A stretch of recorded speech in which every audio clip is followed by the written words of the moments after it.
নমস্কার। আমাদের খুব কাছের মানুষ, আমাদের আত্মজন স্বর্গত সুভাষচন্দ্র দেবকে স্মরণ করবো বলে আমরা সবাই আজকে জড়ো হয়েছি।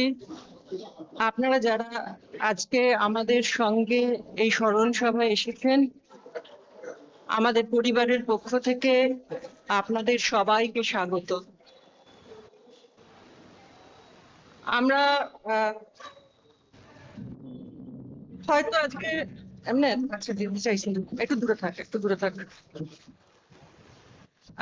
আজকের এই স্মৃতিচারণাটা হয়তো পরিবারের পক্ষ থেকেই বেশি হবে, কিন্তু তার মধ্যেও অনেকটা জুড়ে থাকবে সুভাষদার বৃহত্তর পরিবার, অর্থাৎ তার বন্ধু, তার সহকর্মী, তার সহমর্মী যারা, তারাও বলবেন সুভাষদার কথা।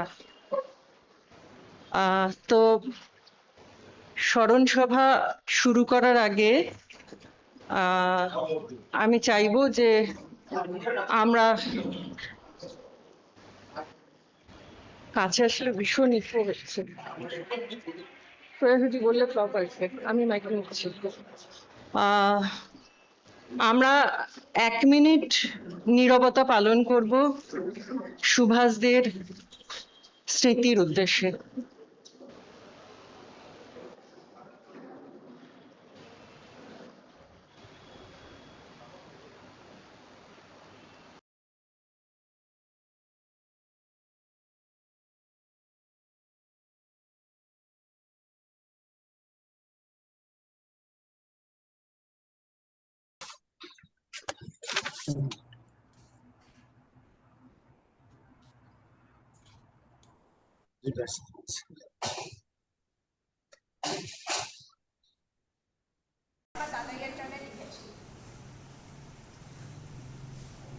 My Dada wasn't the loud kind.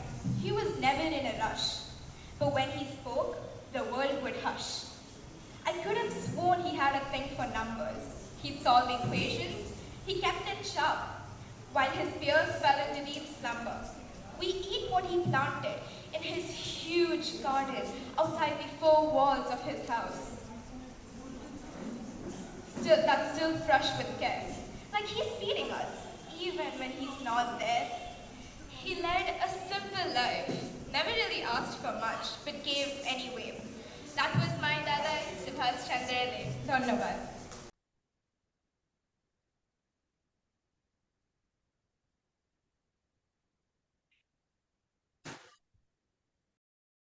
পারেননি, আমি শুধু শোক বার্তাটা পাঠ করে দিচ্ছি। এটা পাঠ করে দে না, এটা পাঠ করে দে।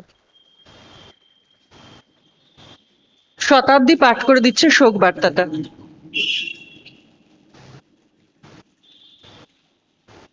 নমস্কার, শুভ সন্ধ্যা সবাইকে।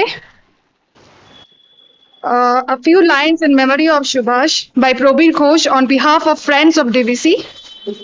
Good evening, everyone. We are here today to remember and honor a true special friend, Subhash. His passing has left a space that words can barely fill, but his memory will forever remain with us. What stood out most about Subhash was his unwavering honesty and beautiful simplicity. He didn't wear a mask or pretend to be someone he wasn't. He lived his life with a quiet strength, always staying true to his values. His words were sincere and his intentions were always pure.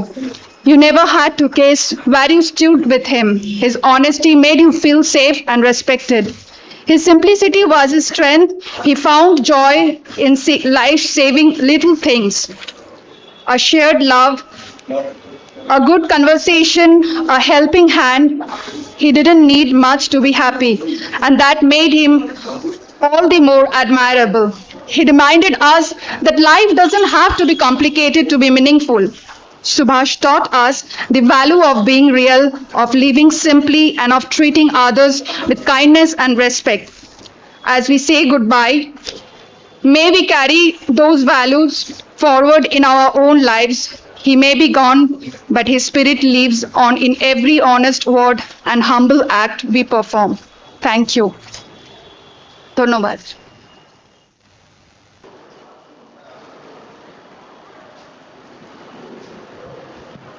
সুভাষদাকে কেমন ভাবে চিনতেন তার বৃহত্তর পরিবার। রুনু সাহা সুভাষদার একদম পাশের বাড়ি। আর রুনুকে ডাকছি আমি কিছু কথা বলার জন্য। সবাইকে নমস্কার। আমি মাইকের সামনে কিছু বলতে পারি না, তবু দাদার হয়ে কিছু একটু বলতে ইচ্ছা করছে, তাই বলতে। আমরা বারাসাতে এসেছি আজ 13 বছর ধরে। আমি দাদা পাশে, একদম পাশে, 2 হাত দূরে হয়তো আমাদের দুজনের মেন দরজা জানলা। কিন্তু আমার সঙ্গে আজ অবধি, আমি আমার ছেলে কিংবা আমার হাজবেন্ডের সঙ্গে কোনো দিন, আমাদের দাদার সঙ্গে আমার কোনো দিন কিচ্ছু হয়নি যে, কিংবা ওনার কোনোদিন একটা জোরে কথা বলতে কারোর সঙ্গে বলতে পারে, সেটাও আমি কোনোদিন বিশ্বাস করিনি। যে দাদার সঙ্গে আমার শুধু কথা হতো, আমি কয়েকদিন যদি বাড়িতে না থাকতাম, দেবেশের কাছে একবার জিজ্ঞেস হচ্ছে, রুনুকে দেখছি না কেন, রুনু কি বাড়ি নেই? আমার সঙ্গে সব কথা হতো, গাছের কথা, কোথায় সার আনবে, কোথায় কি হবে। আমাদের এত দাদার সঙ্গে আমার ভাসুর, কোনোদিন আমার ভাসুর ছিল না, আমার বরই সবার বড়। তা দাদাকে আমি আমার ভাসুরের মতনই শ্রদ্ধা করতাম ওনাকে। আমার তা চলে গেছে, খুব কষ্ট হয় এখন।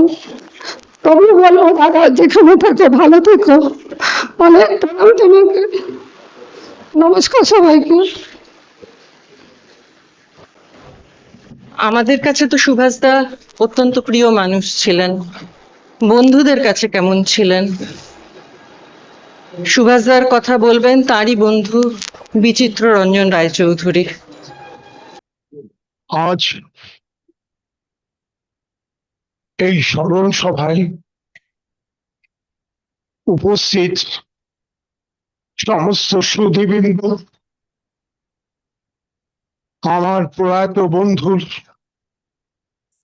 আত্মীয়, পরিবার পরিজন এবং আমার মতো বন্ধু হারা কয়েকজন আছেন যারা আজ এখানে উপস্থিত, তাদের সকলকে আমার আন্তরিক শুভেচ্ছা।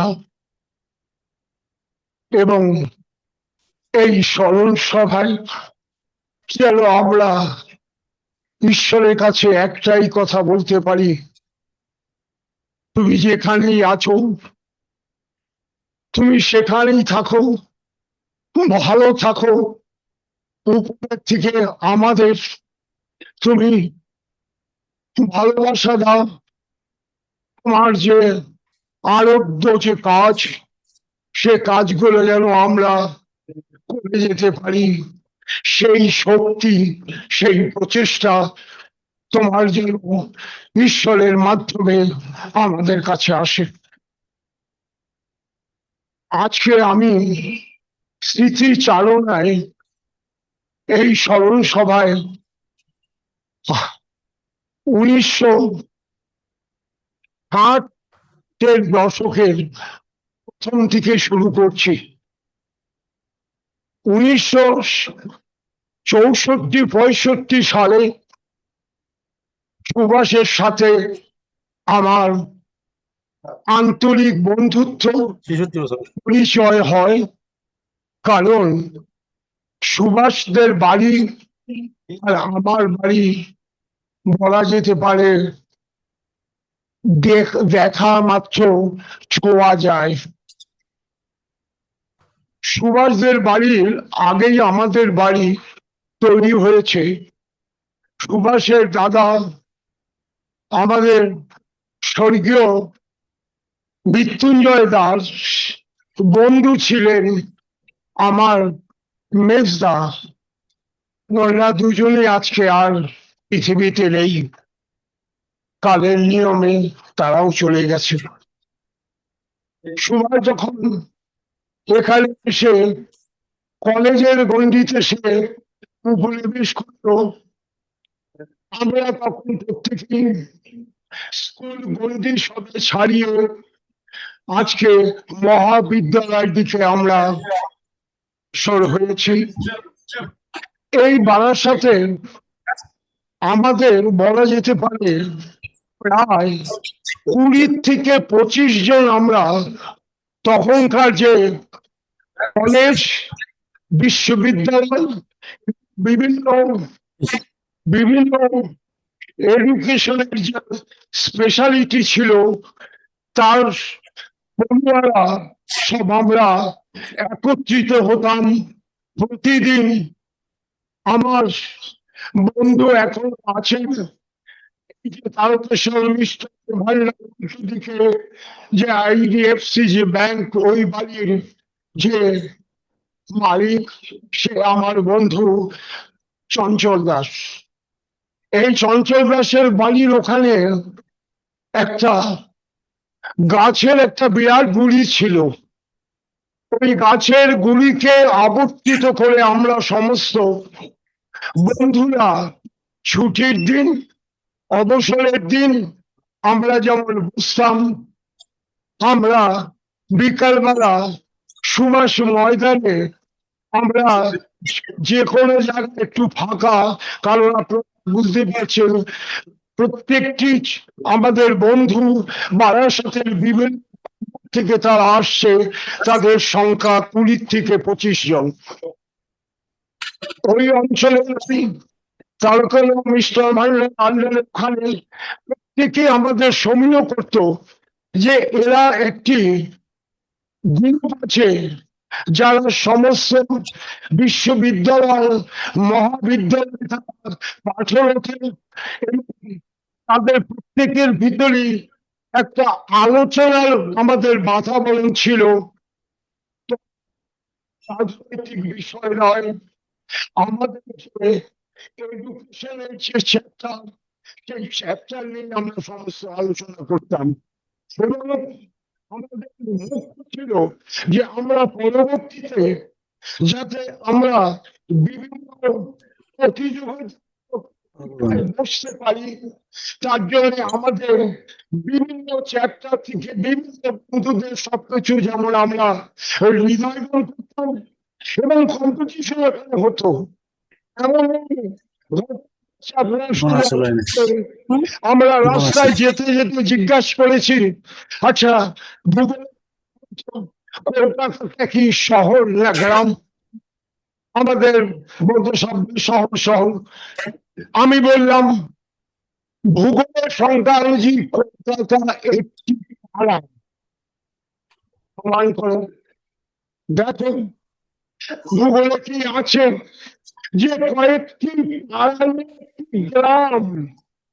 অতএব কলকাতা, সেই কলকাতা যে 350 বছর আগে সেই গ্রামে পরিণত ছিল, আজকে সে শহর তকমা পেয়েছে, কিন্তু ভূগোলের সংখ্যা অনুযায়ী তাকে আপনাকে নিবিদ্ধ করতে হবে যে পাড়া বা গ্রাম। এরকম আমরা বিকালবেলা একটা টপিক নিয়ে আলোচনা করছি, প্রত্যেকেই, একজন নয়, দ্বিমত তৈরি হয়েছে এটা নিয়ে। রাত্রেবেলা বাড়িতে গিয়ে জেনারেল নলেজের যে সমস্ত বই তখন ছিল, সেইগুলো আমরা রাত্রেবেলা সবাই পড়তাম। শুনে গেছি আবার একবার দেখার জন্য, দেখে এসে এসে সবাইকেই বলতে হবে কোনটা সঠিক, ঠিক কিনা, তাকে পুনরাবৃত্তি করে আমাদের প্রত্যেকেরই সেই জায়গায় নিজেকে আমাদের আলোকিত করার এই জাতীয় পরিস্থিতি ছিল। আজকে আমরা বলা যেতে পারে তাদের নিয়মে প্রত্যেকেই কর্মজীবনে অবসর, কর্মজীবনে বন্ধুদের সাথে আমরা সেইভাবে সম্পর্ক রেখেছি। আমাকে তোমরা শুনছো কিনা আমি জানি না, আপনাদের ঘটনাগুলো একটু বলতে চাই, কারণ আমার এই বন্ধু তাতে সে অংশগ্রহণ করত। আমরা মাঠে, আপনাদের প্রত্যেকেরই মনে আছে, বারাসাতের 70-71 সালে যে রাজনৈতিক বাতাবরণ তৈরি, তাণ্ডব তৈরি হয়েছিল, তারও কিছু কিছু আমরা ধারক বাহক ছিলাম। আমরা এখানে এই রিলায়েন্সের পাশে আমরা করছি, পুলিশের গাড়ি ঘুরে এসে পিছন দিয়ে বেরিয়ে এসছে, আমাদের সে জিজ্ঞাসা করছে হ্যাঁ? কি করছো? আমরা বলছি আমরা গল্প করছি আমাদের পাঠ্যপুস্তক বিষয়ে যে চ্যাপ্টার আমরা পড়াশোনা করি সেই। তোমরা কি কি পড়ছো? আমরা আমাদের যা দেখছেন এর অধিকাংশই আমরা কলেজে পড়ছি, কেউ কেউ স্পেসিফাইড এডুকেশনে আমরা ভর্তি হয়েছি, কেউ কেউ হয়তো সেকেন্ড ইয়ার, থার্ড ইয়ার, হয়তো আগামী বছরে সে আবার বিশ্ববিদ্যালয়ের দিকে ধাবিত হবে। আমাদের প্রত্যেকের সেই আশাটা ছিল। তার ভিতরে তখন অনেকে বলেছে, পুলিশরা বলেছে আপনার থানায় যেতে হবে।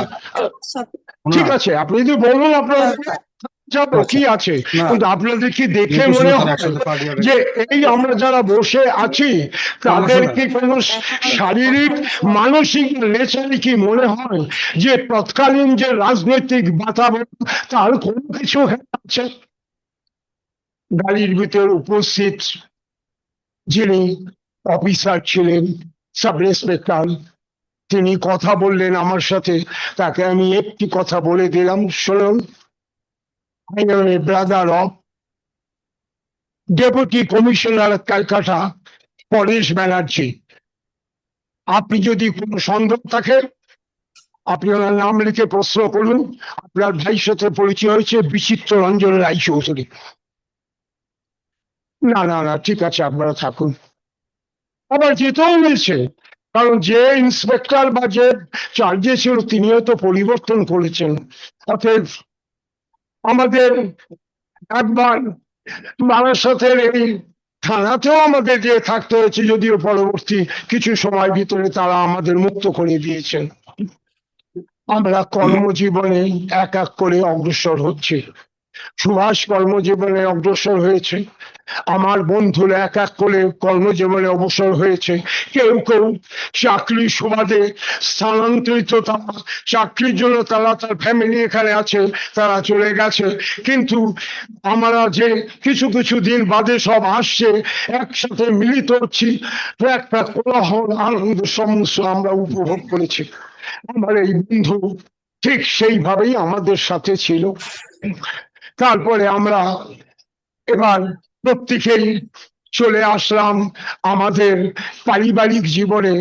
পারিবারিক জীবনে সুভাষ আমি খুব কাছাকাছি, যদিও আগে পরে আমাদের সব বিবাহ হয়েছে। কিন্তু আমাদের একটা বৈশিষ্ট্য ছিল, যেটা আপনাদের বলি, এখন আপনারা ততটা দেখতে পাবেন না। আমাদের বন্ধুদের প্রত্যেক বছরই আমরা এক একটা জায়গায় বেড়াতে যাওয়ার নয়, পিকনিক করতে যেতাম। এবং যে বন্ধু সে বছরে তার বিয়ে হয়েছে তার মাধ্যমে আমরা বলতাম তুমি কোথায় যেতে চাও, তোমার বক্তব্য কাছাকাছির ভিতরে আমরা সেই জায়গা ঠিক করব, আমরা একটা দিন সেখানে আমরা আনন্দ উপভোগ করব, আমরা একসাথে থাকবো। আমার নিজের বিয়ের সময় সেবারই প্রথম আমরা 1978 আমরা ধান্যকুড়িয়াতে আমরা পিকনিক করেছিলাম। সেই সব ছবি আমাদের জীবনের স্মৃতি এখনো আছে। আমরা কর্মজীবনে এবার চালালাম, কিন্তু এইখানে আপনাদের একটু আমার দেয়া দরকার। আমার বন্ধু স্পেসিফাইড সুভাষ সম্পর্কে আমি একটু বলতে চাই। সুভাষ একাধারে বিজ্ঞান ভিত্তিক মানুষ, বিজ্ঞানের চেতনা তার ভিতরে পরিস্ফুট, এবং নিজের জীবনকে আপ্লুত করেছে বিজ্ঞানের মাধ্যমে, যার জন্য আজকে তার এই যে স্মরণ সভায় আমাদের সমস্ত যে জনগণ বলা যেতে পারে, বা জন মানুষের যে সমস্ত আমাদের হিন্দু ধর্মের আচরণ থেকে সুভাষ কিন্তু একটু আলাদা ছিলেন। তারই ফল আজকের এই স্মরণ সভা। সুভাষ মারা যাওয়ার পরে সুভাষের ছেলে আমাকে বলেছিল, কাকা আমরা স্থির করেছি বাবার স্মরণ সভা করব। আমি বললাম এটাই হচ্ছে সবচেয়ে বেশি সময় অনুযায়ী এবং সুভাষের প্রতি সবচেয়ে বেশি আমাদের শ্রদ্ধা দেখানোর বিষয় হবে, কারণ সুভাষ নিজে কোনো ধর্মীয় সংস্কারের ভিতরে ছিল না, সে ছিল তার ঊর্ধ্বে, এবং তাকে সেই জায়গায় আমাদের বিচার করা, তাকে সেই জায়গায় আমাদের সম্মান দেওয়া, তাকে সেই জায়গায় আমাকে স্মরণ করাই আমাদের একমাত্র পাথেয় হওয়া উচিত। তার জন্য আজকে আমরা সবাই আপনার সামনে উপস্থিত, আপনাদের সামনে আমরা উপস্থিত হতে পেরেছি। সুভাষ কর্মজীবনেও ভালো, তার প্রতিভা, তার কর্মের দক্ষতা প্রতিষ্ঠা করতে পেরেছিল। আমাদের বিভিন্ন বন্ধুরা যেমন কেউ চাকরির ক্ষেত্রে তারা কর্মের প্রতিভা তারা প্রস্ফুটিত করেছেন। এই কাছে আছে বারাসাত তখনকার স্টেট ইলেকট্রিসিটি বোর্ডের রেজিস্টার ইঞ্জিনিয়ার, আমার এই পাশে কিছু দূরেই আছে ব্যাংকে চাকরি করা, আমি ছিলাম minister of petroleum and natural gas. অতএব আপনারা সবাই অনুভব করতে পারছেন যে আজকে আমাদের এই যে 20-25 জন, তার ভিতরে কিন্তু একে একে সব লেভিল ডিউটি সব এক এক করে চলে যাচ্ছে। আজ আমাদের বেশ কিছু বন্ধু চলে গেছে, আর আমরা মাত্র বলা যেতে পারে হাতে গোনা কয়েকজন আছি। এরা যেন, আমি যেন এসে এই রাস্তা দিয়ে চোখান্তত দেখতে পাই, তাহলে আমি নিজের মনে বলতে পারবো আমার বন্ধু আছে, সে আছে, তারা যেন আমাদের ভিতরে, আমরা আমাদের বন্ধুত্বের ভিতরে আমরা যেন এইভাবে থাকতে পারি। আমাদের নিয়ম ছিল, আমাদের বন্ধুদের পারিবারিক কোনো অনুষ্ঠান যদি বন্ধুর তার পরিবারে কারো হয়, অবশ্যই বন্ধুরা প্রত্যেকেই উপস্থিত হবেন। আমাদের প্রত্যেকের বিবাহের সময় প্রত্যেকটি বন্ধু আমাদের যে বরযাত্রী তার প্রত্যেকে গেছে, কেউ বাদ নেই। সেখানে যেমন সুভাষ, সেখানে যেমন আমি, সেখানে যেমন চঞ্চল, সেখানে যেমন প্রবীর মুখার্জি, প্রত্যেকেই আমরা গেছি এক এক করে। আবার তার বাড়ির যদি কোনো কাজ হয়, তার বিবাহ হলে যেমন আমরা প্রত্যেকেই, আমার ফ্যামিলি বা আমার বন্ধুদের প্রত্যেকের তার নিজস্ব ফ্যামিলি নিয়ে যাবে, আর তার পারিবারিক যদি হয় বন্ধুরা প্রত্যেকেই উপস্থিত থাকবে, কেউ অনুপস্থিত থাকবে না। যদি কেউ অনুপস্থিত হয় তাহলে তার পরের দিন বা তার 2-1 দিন বাদে তার কাছে আমরা জিজ্ঞেস করব, তোমাকে ওদিন কেন পেলাম না। আজকে কিন্তু সুভাষকে আর জিজ্ঞেস করার জায়গা নেই, আজকে সুভাষের কাজেই আমরা উপস্থিত। এই সুভাষ আমাদের কাছে একটা অন্যরকম ধারণ হয়েছিল, তা সেই জায়গাটাই আমি বলতে চাই।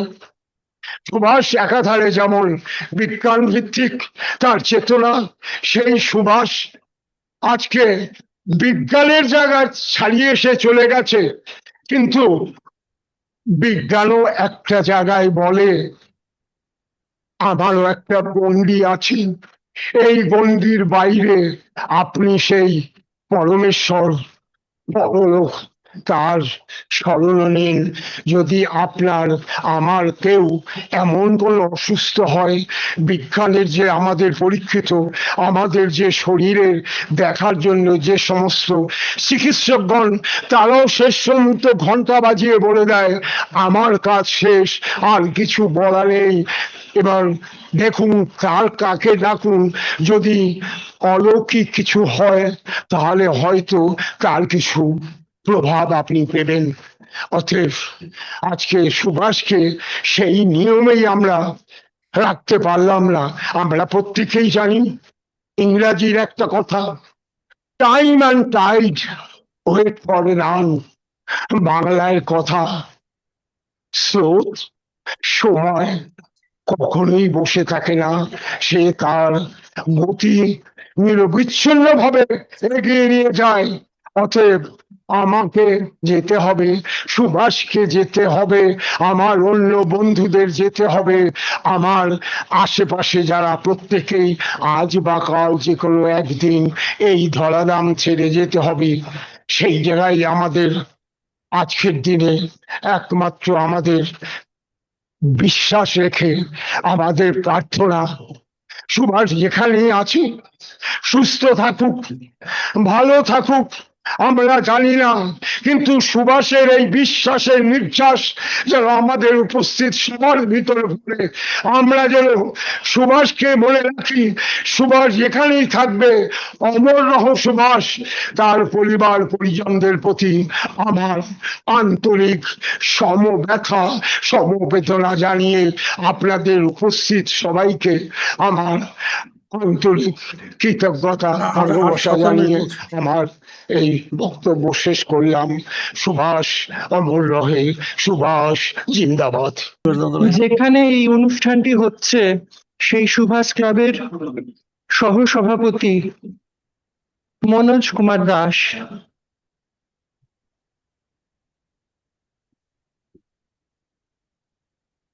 নমস্কার, আমি মনোজ কুমার দাস, যে প্রতিষ্ঠানে আপনারা বসে আছেন এর সহসভাপতি।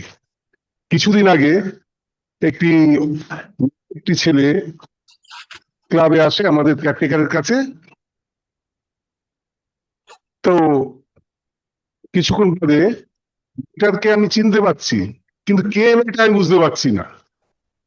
তখন আমাদের কেয়ারটেকার বললেন, মানে অসীম যিনি চা দিচ্ছেন, আমাকে বললেন ইনি হচ্ছে সুভাষদার মেয়ে আর এ হচ্ছে সুভাষদার ছেলে। আমি তখন বললাম, দাদা কেমন আছেন? ভাই ঠিক বলছি তো? তা সুভাষদা কেমন আছেন? বাবা তো আমার নেই। আমি তখন বললাম, কি হয়েছিল, ঘটনাটা কি হয়েছে বলো। তখন বললো, আমি দেখো বলো, আমাদের ক্লাবের রীতি এবং প্রথা অনুযায়ী আমাদের যারা কমিটিতে থাকেন তাদের শেষ সময় আমরা একটা অন্তত শেষ সম্মানটা দিই, অর্থাৎ মালাটা দিই। সেটা আমরা দিতে পারিনি।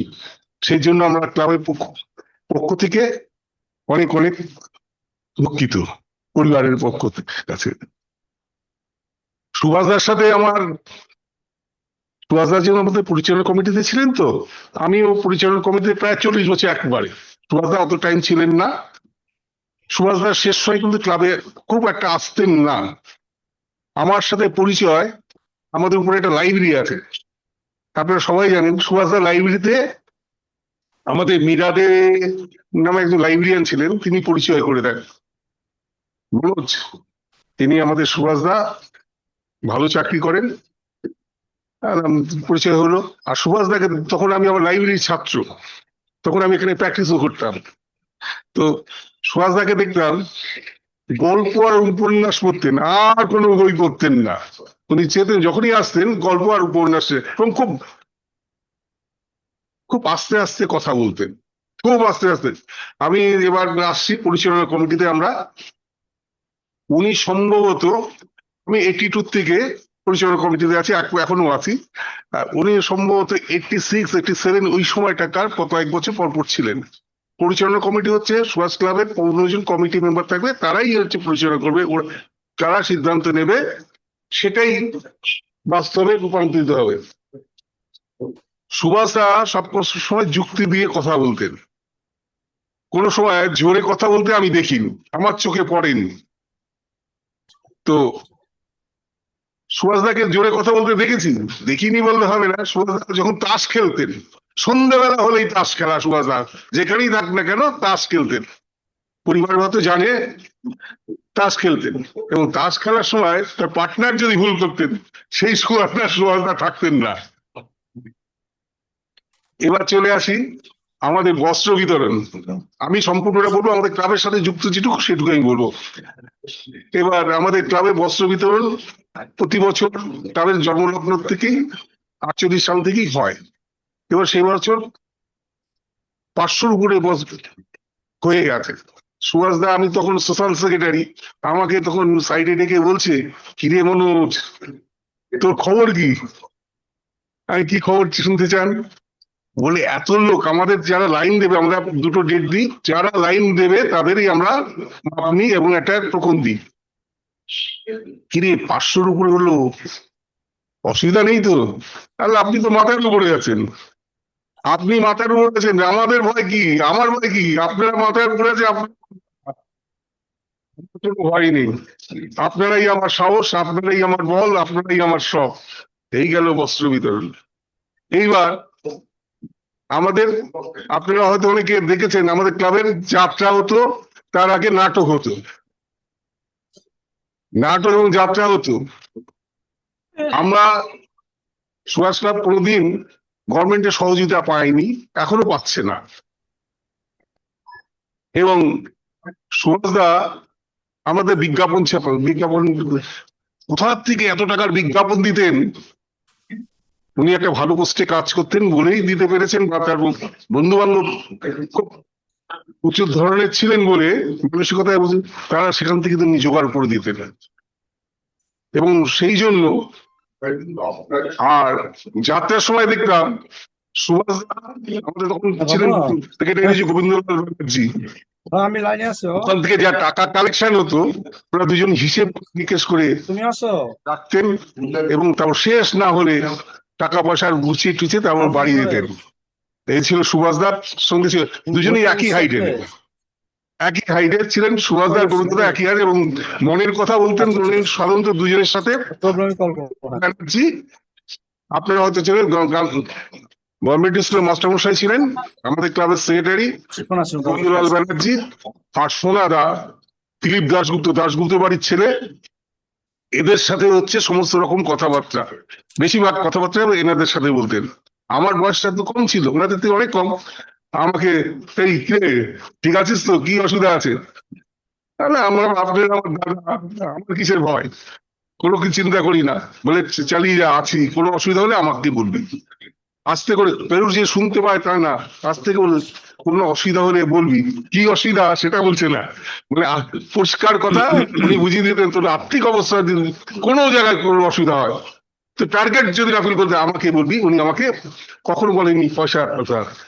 উনি দেখতাম, এইবার চলে আসুন আমাদের স্বাধীনতা দিবসে, প্রতি বছর যেমন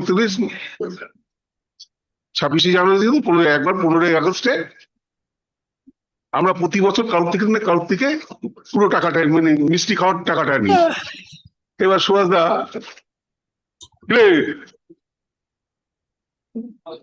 কি ভাবলি, এবার কে দিচ্ছে? বলে আমার সামনে যিনি দাঁড়িয়ে আছেন, যার জন্মসালে স্বাধীনতা সংগ্রাম হয়েছে, স্বাধীনতা আমরা পেয়েছি, তিনি দেবেন, আমার পয়সা দাঁড়িয়ে আছে। বলে সে কে? আপনি। সুভাষদা বললেন, এই গোপালের, রাজকুমার কেটে গেল, এই রাজকুমার, এই গোপালের দোকানে যা মিষ্টি লাগবে দিবি, আর যারা কাজ করবে তাদের একটু বেশি করে খেয়ে নিস, আমি পয়সা দেবো। সুভাষদা এই ছিলেন মনোব্যক্তি। এইবার বলছি, আমাদের এটা কোনো রাজনৈতিক ক্লাব না, রাজনীতি সম্বন্ধে উনি করতেন না। আরেকটা কথা বলছি, উনি সবসময় ওনার কথাবার্তাতে আমি যতটুকু দেখেছি, উনি ধর্মচন্দ্র মানতেন না, একদম পরিষ্কার কথা। আমি এত বছর ওনার সাথে কাজ করেছি, পরিবারের লোকেরা বলতে পারে ধর্ম মানেন কিনা, এরা বন্ধুরা আছেন এনারা বলতে পারবেন। আমি দেখেছি কোনো সময় ধর্ম নিয়ে কথা, পার্টি নিয়ে কোনো কথা বলতেন না আমাদের সাথে, আমি অন্তত বলেননি। এবার আমাদের এখানে আপনারা হয়তো জানেন, এখানকার এমপি ছিলেন চিত্ত বোস, আমাদের ক্লাবের সদস্য, সরলদেব নন্দী ছিলেন আমাদের সদস্য। এরা আসলেই সরলবাবু আর চিত্তবাবু মাঝে মাঝে ঘুরতে দাদার সামনে দাদা আছেন, ইনি ভালো করে জানেন সরলবাবু আর চিত্তবাবুর ঘটনা। চিত্তবাবু তো এই পর্যন্ত থুদি পরে দাঁত বের করতে করতে আসতেন, সরলবাবু আসতেন এই করতে করতে, মুড়ি খাওয়া হতো। সুভাষদা তার মধ্যে ছিলেন। সুভাষদা কি করতেন, রাজকুমার, সরলা চিত্তদা এসছেন বা সরলা এসছেন, কি হবে? ওই দাদাও জানেন, এইসব গল্পগুলি জানেন, যারা জানেন না তাদের কথা বলছি। কি হবে আজকে? রাজকুমার তো জানে, বা ভোলা বা মিঠু, এরা জানে কি করে। তখন এখানে এসপি অফিস ছিল, এসপি অফিস এখন যেখানে, সেখানে ছিল আমাদের পাশেই ছিল এসপি। এসপি অফিসে 5 টাকা দিলে না এত চা দিয়ে দিত, যেহেতু সুভাষ ক্লাব। আর তখন আমাদের সাথে ওরা যুক্ত ছিল এখানে টিভি দেখার একটি জায়গা, সেটা হচ্ছে সুভাষ ক্লাব। ফার্স্ট আমাদের এই অঞ্চলে আমাদের ক্লাবেই ফার্স্ট টিভি আসে। ওরা টিভি দেখতো আর আমাদের চা দিত 5 টাকা দেয়, শুধু চা না, এবং চায়ের সাথে টাকাও আসতো। সুভাষ দা কারো দিকে না তাকিয়ে ওইটা করতে। এবার কি বলবো, একদিন কমিটির মেম্বাররা বসেছি, তখন আমাদের মাঠ নিয়ে গন্ডগোল। আপনারা জানেন সুভাষ মাঠ সবাই চেনেন, কি তো চেনেন? সুভাষ মাঠ নিয়ে গন্ডগোল চলছে, কেস চলছে আলিপুরে, আমাদের মারবে। সুভাষদার চেহারা তো আপনারা সবাই জানেন কি ধরনের চেহারা, গোবিন্দদারও চেহারা, মারবে বলে। ঠিক। আর প্রবোধদা, যিনি আমাদের কেসটা দেখেন, প্রবোধদা তিনি ফিশারিতে চাকরি করতেন, তিনি ডাইরেক্ট ওখানে চলে যাবেন, আমরা এখান থেকে যাবো যদি আমাদের রাস্তায় মারে। তিনি ভালো পোস্টে কাজ করতেন, অফিস কামাই করা তার পক্ষে তো সম্ভব না। সুভাষদা এক কথায় বললেন, আমি যাব, কে গায়ে হাত দেয় আমি দেখব। এখনো মনে পড়ছে সেই কাতরাটা বাজছে, তাদের মধ্যে ছিলাম সবচেয়ে ছোট আমি। তা কে মারে আমি দেখব। সেই আমরা কেসে জিতেছি, আমাদের মাঠ নিজেদের হয়েছে। আপনাদের জানাই সেই কেসে আমরা জিতেছি এবং এই মাঠ আমাদের নিজস্ব। তা বেশি টাইম আর নেবো না, আর যা বলবো, সুভাষদার লাস্ট আমার সাথে দেখা হচ্ছে বছর খানিক আগে। সুভাষদা আমাদের ক্লাবে আসতেন না, রাস্তা দিয়ে যাচ্ছেন, সুভাষদা আসতে ডেকে বললেন পিঠে হাত দিয়ে, ওটাই সুভাষদা এখনো পিঠে হাত দিয়ে আমার বলছে, কিরে ক্লাব কেমন চালাচ্ছি? দাদা আপনারা যেমন শিখিয়ে দিয়ে গেছেন তেমনি ভাবে চালাচ্ছি। আমাকে বললেন ভালো থাকিস। আমি তখন বললাম দাদা আপনি ভালো থাকবেন। এই হচ্ছে সুভাষদার সাথে আমার শেষ কথা। সুভাষদার আমার নিজের পক্ষ থেকে, ইনস্টিটিউটের পক্ষ থেকে আত্মার শান্তি কামনা করি। এবং আর উনি যেখানেই থাকুক না কেন ভালো থাকুক। এক কথায় বলবো, নয়নে পাই না দেখিতে তোমায়, তুমি আছো নয়নে। নমস্কার।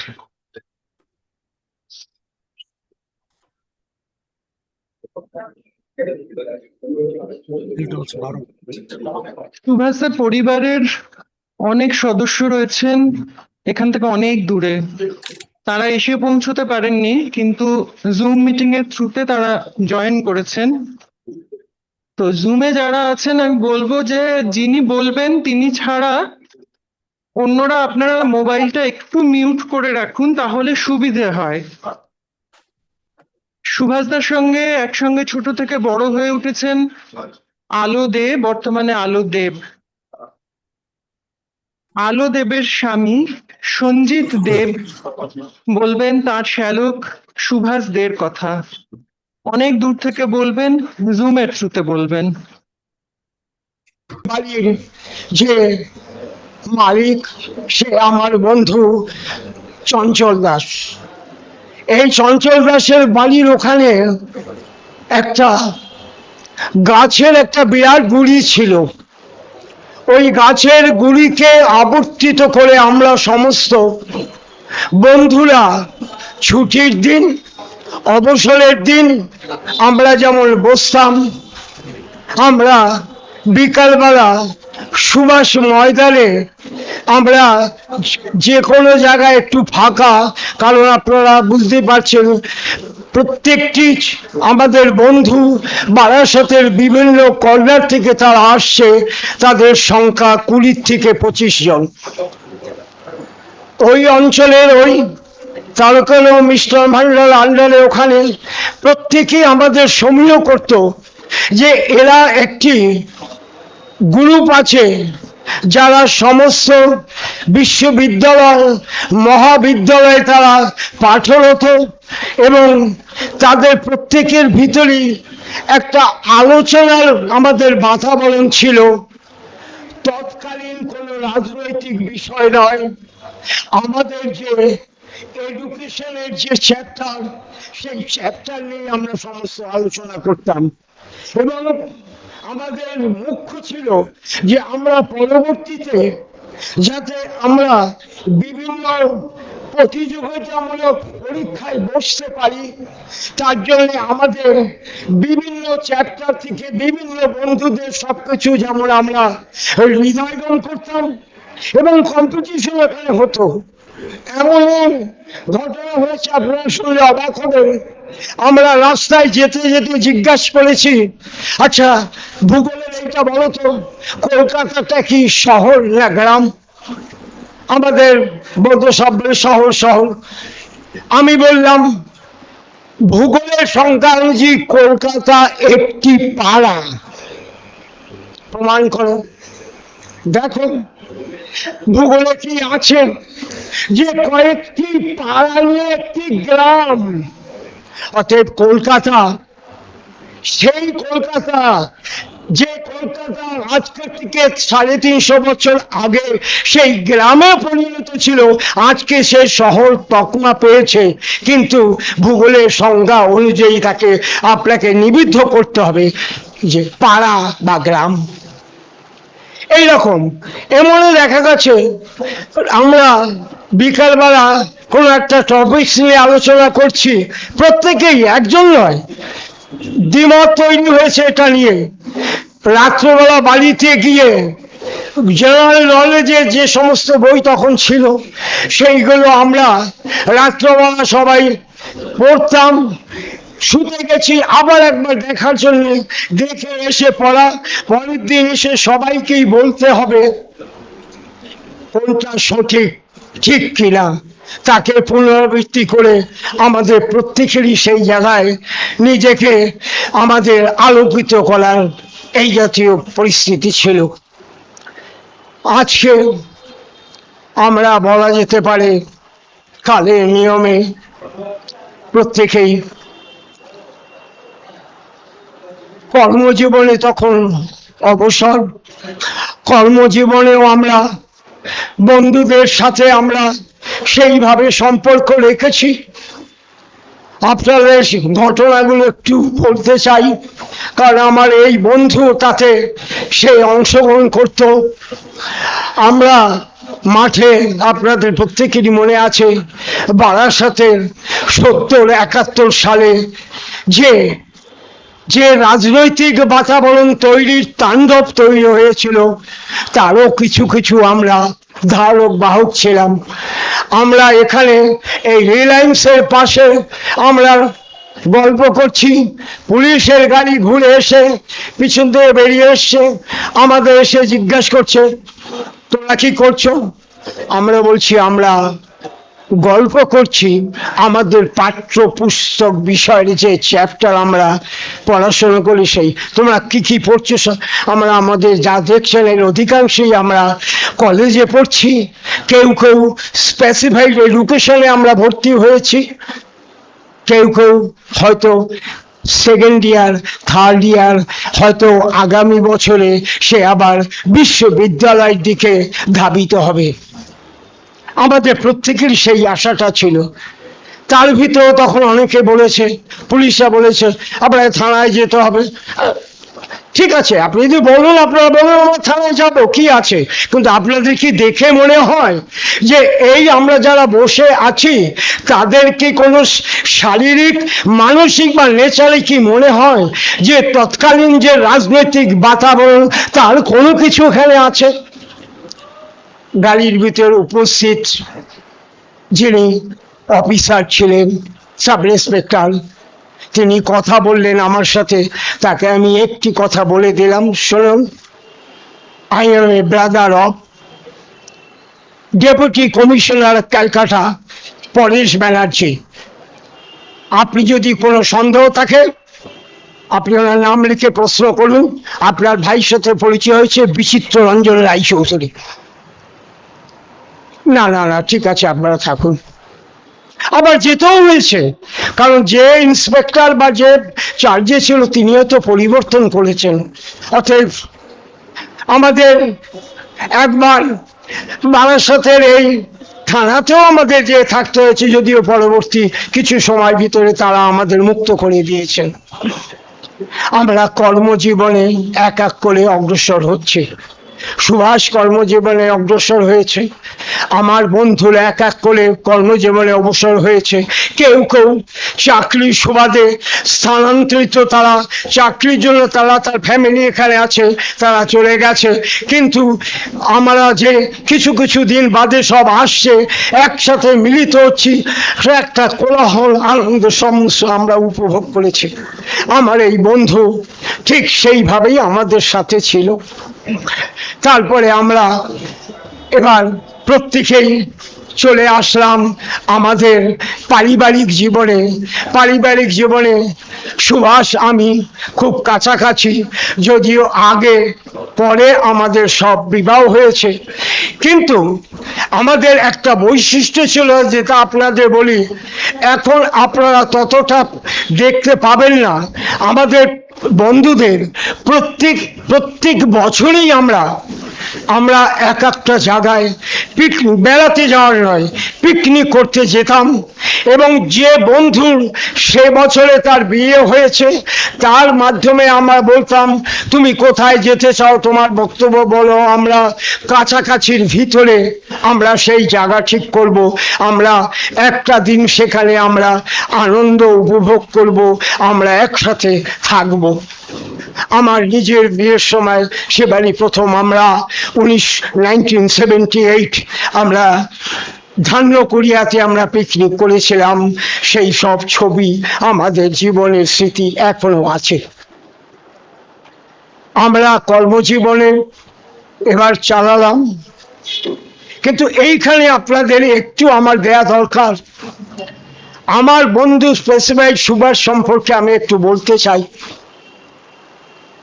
সুভাষ একাধারে বিজ্ঞান ভিত্তিক মানুষ, বিজ্ঞানের চেতনা তার ভিতরে পরিস্ফুট, এবং নিজের জীবনকে আপ্লুত করেছে বিজ্ঞানের মাধ্যমে, যার জন্য আজকে তার এই যে স্মরণ সভায় আমাদের সমস্ত যে জনগণ বলা যেতে পারে, বা জন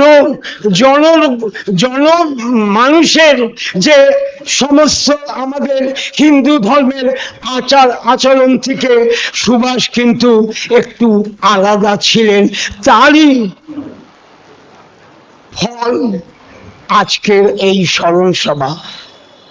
সুভাষ মারা যাওয়ার পরে সুভাষের ছেলে আমাকে বলেছিল, কাকা আমরা স্থির করেছি বাবার স্মরণ সভা করব। আমি বললাম, এইটাই হচ্ছে সবচেয়ে বেশি সময় অনুযায়ী এবং সুভাষের প্রতি সবচেয়ে বেশি আমাদের শ্রদ্ধা দেখানোর বিষয় হবে। কারণ সুভাষ নিজে কোনো ধর্মীয় সংস্কারের ভিতরে ছিল না, সে ছিল তার ঊর্ধ্বে, এবং তাকে সেই জায়গায় আমাদের বিচার করা, তাকে সেই জায়গায় আমাদের সম্মান দেওয়া, তাকে সেই জায়গায় আমাকে স্মরণ করাই আমাদের একমাত্র পাথেয় হওয়া উচিত। তার জন্য আজকে আমরা সবাই আপনার সামনে উপস্থিত, আপনাদের সামনে আমরা উপস্থিত হতে পেরেছি। সুভাষ কর্মজীবনেও ভালো, তার প্রতিভা, তার কর্মের দক্ষতা প্রতিষ্ঠা করতে পেরেছিল। আমাদের বিভিন্ন বন্ধুরা যেমন কেউ কেউ চাকরি ক্ষেত্রে তারা কর্মের প্রতিভা তারা প্রস্ফুটিত করেছেন। এই কাছে আছে বারাসাত, তখনকার স্টেট ইলেকট্রিসিটি বোর্ডের রেজিস্ট্রার ইঞ্জিনিয়ার। আমার এই পাশে কিছু দূরেই আছে ব্যাংকে চাকরি করা, আমি ছিলাম minister of petroleum and natural gas. অতএব আপনারা সবাই অনুভব করতে পারছেন যে আজকে আমাদের এই যে 20-25 জন, তার ভিতরে কিন্তু একে একে সব নেভিল ডিউটি, সব এক এক করে চলে যাচ্ছে। সুভাষ কয়েকদিন আগে আমাদের ছেড়ে চলে গেল, আমাদের বেশ কিছু বন্ধু চলে গেছে, আর আমরা মাত্র বলা যেতে পারে হাতে গোনা কয়েকজন আছি। এরা যেন আমি যেন এসে এই রাস্তা দিয়ে তোকে অন্তত দেখতে পাই, তাহলে আমি নিজের মনে বলতে পারবো আমার বন্ধু আছে, আমিও আছি। আমাদের যেন যে কজন আছে তারা যেন আমাদের ভিতরে, আমরা আমাদের বন্ধুত্বের ভিতরে তার পরিবার বর্গের ভিতরে আমরা যেন এইভাবে থাকতে পারি। আর একটা আমাদের নিয়ম ছিল, আমাদের বন্ধুদের পারিবারিক কোনো অনুষ্ঠান যদি বন্ধুর তার পরিবারে কারো হয়, অবশ্যই বন্ধুরা প্রত্যেকেই উপস্থিত হবেন। আমাদের প্রত্যেকের বিবাহের সময় প্রত্যেকটি বন্ধু তারা আমাদের যে বরযাত্রী তার প্রত্যেকে গেছে, কেউ বাদ নেই। সেখানে যেমন সুভাষ, সেখানে যেমন আমি, সেখানে যেমন চঞ্চল, সেখানে যেন প্রবীর মুখার্জি, প্রত্যেকেই আমরা গেছি এক এক করে। আবার কার বাড়ির যদি কোনো কাজ হয়, কার বিবাহ হলে যেমন আমরা প্রত্যেকেই, আমার ফ্যামিলি বা আমার বন্ধুদের প্রত্যেকের তার নিজস্ব ফ্যামিলি নিয়ে যাবে, আর তার পারিবারিক যদি হয় বন্ধুরা প্রত্যেকেই উপস্থিত থাকবে, কেউ অনুপস্থিত থাকবে না। যদি কেউ অনুপস্থিত হয় তাহলে তার পরের দিন বা তার দু একদিন বাদে তার কাছে আমরা জিজ্ঞেস করব, তোমাকে ওদিন কেন পেলাম না। আজকে কিন্তু সুভাষকে আর জিজ্ঞাসা করার জায়গা নেই, আজকে সুভাষের কাজেই আমরা উপস্থিত। এই সুভাষ আমাদের কাছে একটা অন্যরকম ধারণ হয়েছিল, তা সেই জায়গাটাই আমি বলতে চাই। সুভাষ একাধারে যেমন বিজ্ঞান ভিত্তিক তার চেতনা, সেই সুভাষ আজকে বিজ্ঞানের জায়গা ছাড়িয়ে এসে চলে গেছে, কিন্তু বিজ্ঞানও একটা জায়গায় বলে আমারও একটা গণ্ডি আছে, এই গণ্ডির বাইরে আপনি সেই পরমেশ্বর পরলোক তার শরণ নিন। যদি আপনার আমার কেউ এমন কোনো অসুস্থ হয়, বিজ্ঞানের যে আমাদের পরীক্ষিত আমাদের যে শরীরের দেখার জন্য যে সমস্ত চিকিৎসকগণ তারাও শেষ পর্যন্ত ঘন্টা বাজিয়ে বলে দেয় আমার কাজ শেষ, আর কিছু বলা নেই, এবার দেখুন তার কাকে ডাকুন। যদি অলৌকিক কিছু হয় তাহলে হয়তো তার কিছু প্রভাব আপনি পেবেন। অতএব আজকে সুভাষকে সেই নিয়মেই আমরা রাখতে পারলাম না।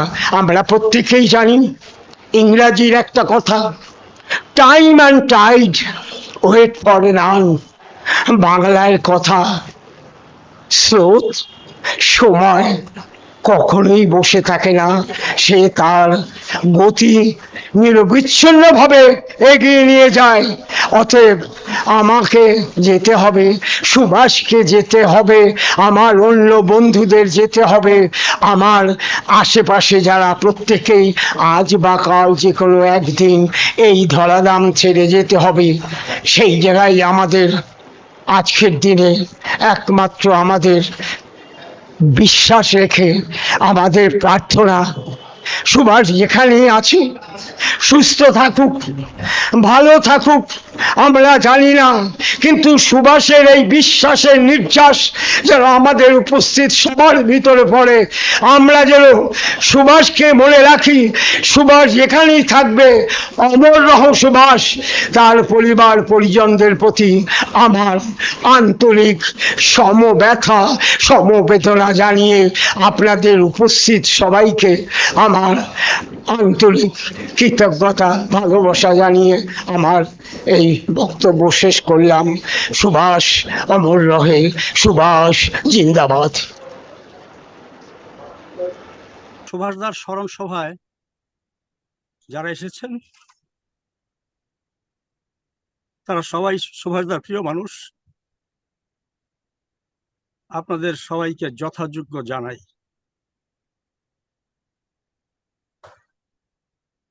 সাহিত্যে নোবেল বিজয়ী স্যার অসিডিউস অলিপভ হেলিসে, যার আরেকটা নাম ছিল the poet of the Aegean sea, তিনি যখন নোবেল পুরস্কার নেন, সাংবাদিকরা অনেক প্রশ্নের মধ্যে একটা প্রশ্ন করেছিলেন, সেটা হচ্ছে আপনার কষ্ট হয় কিসে? উনি বলেছেন যখন প্রিয়জনের স্মরণ সভায় কিছু বলতে হয়, এটা আমার সবচেয়ে কষ্টের। এই বিষয়টা আমি এতদিন অনুভব করিনি। আজকে আমার প্রিয় মানুষের স্মৃতি সভায় দাঁড়িয়ে আমি সত্যি সত্যি বুঝতে পারছি এটা কি কষ্টের। সুভাষদার সঙ্গে সামনাসামনি আমার কখনো দেখা হয়নি, কথা হয়েছে অনেক। সেই সুবাদে সুভাষদাকে আমি চিনি বেশি, জানি কম, কিন্তু যতটুকু জানি এটা একটা মানুষের জন্য যথেষ্ট। তুরস্কের কবি সুভাষদার লোকান্তরিত হওয়ার পর বেশ কিছুদিন আমার মধ্যে কতগুলো নতুন ভাবনা এসছে, যেগুলো আমি আপনাদের সঙ্গে শেয়ার করব। কখনো আমি এভাবে কখনো ভাবিনি। তুরস্কের কবি নাজিম হিকমত তার কবিতার অনুবাদ করেছেন সুভাষ মুখোপাধ্যায়। কবিতাটার নাম হচ্ছে আমি জেলে যাবার পর।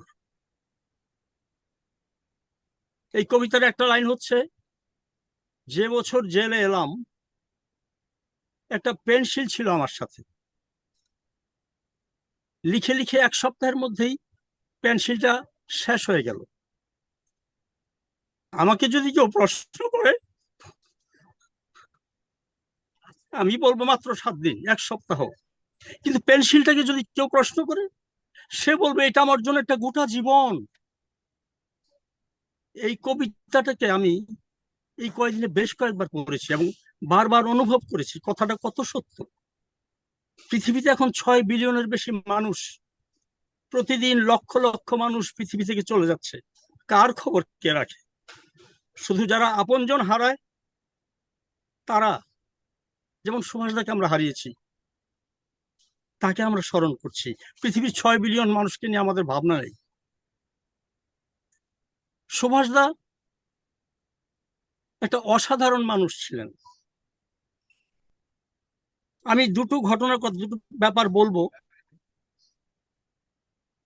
পৃথিবীর অনেক বিখ্যাত মানুষের চেয়ে আমার কাছে সুভাষদা অনেক বড়। আমি উদাহরণ দিয়ে বলবো। আমার কিন্তু খেই হারিয়ে যাচ্ছে, কারণ সুভাষদাকে আমি খুব ভালোবাসি। উনি নেই এই কথাটা বারবার আমার মনে আসছে। আমি খুব আবেগ আপ্লুত হয়ে যাচ্ছি। আমি যদি খেই হারিয়ে ফেলি আপনারা ক্ষমা করবেন। সুভাষদার স্ত্রী আমার বৌদি, যখনই কথা হতো সুভাষদার সম্পর্কে উচ্ছ্বসিত প্রশংসা করতেন, যেটা এখনকার দিনে খুব দুর্লভ। এতে বুঝেছি তাদের দাম্পত্য জীবনের সৌন্দর্যটা ছিল বিশাল। যখন এই কথা বলেছি বৌদি সুভাষদার সম্পর্কে অনেক পজিটিভ কথা বলেছেন, কখনো কোনো নেগেটিভ কথা শুনিনি। আপনারা পৃথিবীর অনেক মহান মানুষকে জানেন, কিন্তু তারা জানেন না যে তারা স্ত্রীর কাছে কত ছোট ছিলেন। আমি আপনাদের কানে কানে বলি, আমেরিকার প্রয়াত প্রেসিডেন্ট আব্রাহাম লিঙ্কন, তার স্ত্রী তাকে ব্রেকফাস্ট টেবিলে গায়ের মধ্যে গরম চা ছুঁড়ে মেরেছিল। কত বড় মানুষ, সারা পৃথিবীতে গণতন্ত্র শিখিয়েছেন। আমার কাছে সুভাষদার এই অংশটুকু একজন প্রকৃত স্বামী। আমার কাছে আব্রাহাম লিঙ্কনের ওই যে তার ব্যক্তিগত জীবন, এর চাইতে আমার কাছে সুভাষদার জীবনের এই অংশটুকু অনেক বড়, অনেক বড়। সুভাষদা ধর্ম সম্পর্কে ওনার একটা ভিন্ন ধারণা ছিল। ভারতের প্রয়াত প্রধানমন্ত্রী জওহরলাল নেহরুর একটা বই আছে, বইটার নাম হচ্ছে letters of a father to his daughter. Indira গান্ধীকে উনি জেল থেকে লিখেছিলেন। 30টা চিঠি ছিল ওই বইয়ে। একটা চিঠির মধ্যে জওহরলাল নেহরু ইন্দিরাকে লিখছেন, religion comes from the fear of unknown, অর্থাৎ ধর্মটা অজানার ভয় থেকে আসে।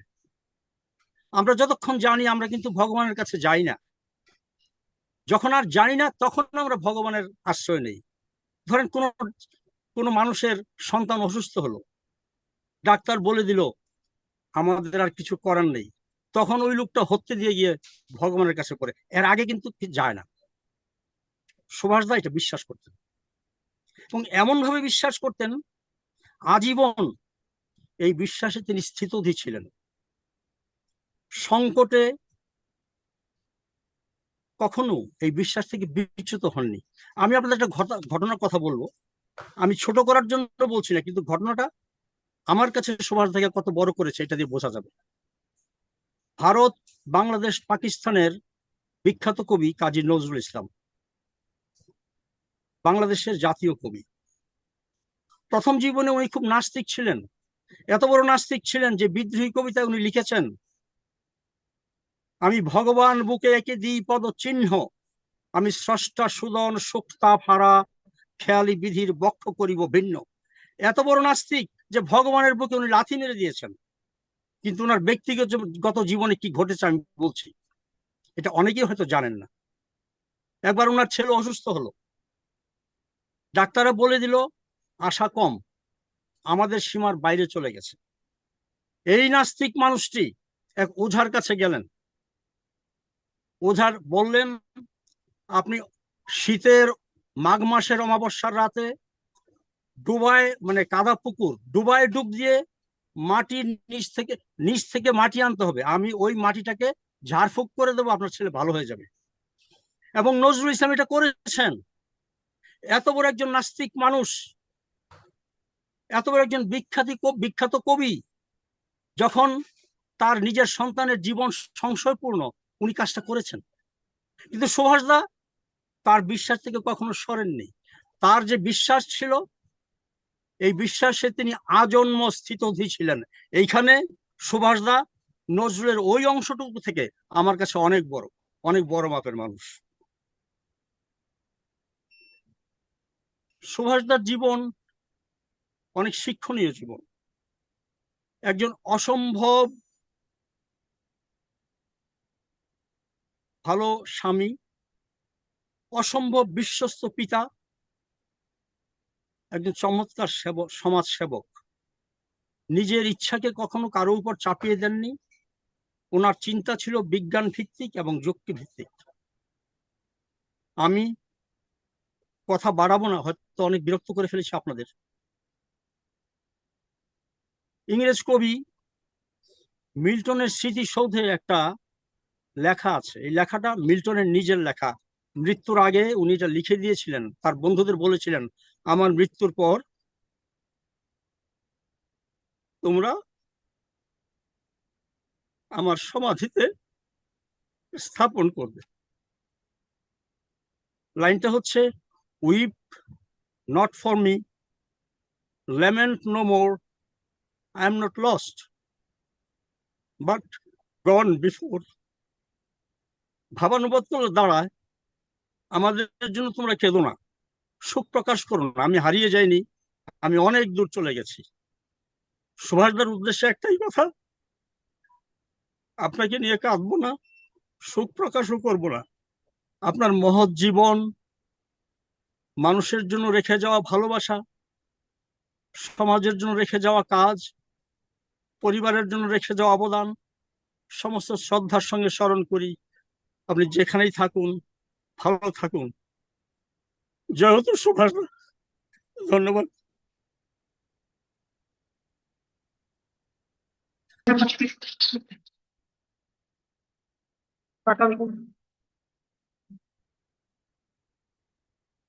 চুমকি ব্যানার্জি, সুভাষদার স্ত্রী, অঞ্জনা দের দাদার স্ত্রী চুমকি দাস।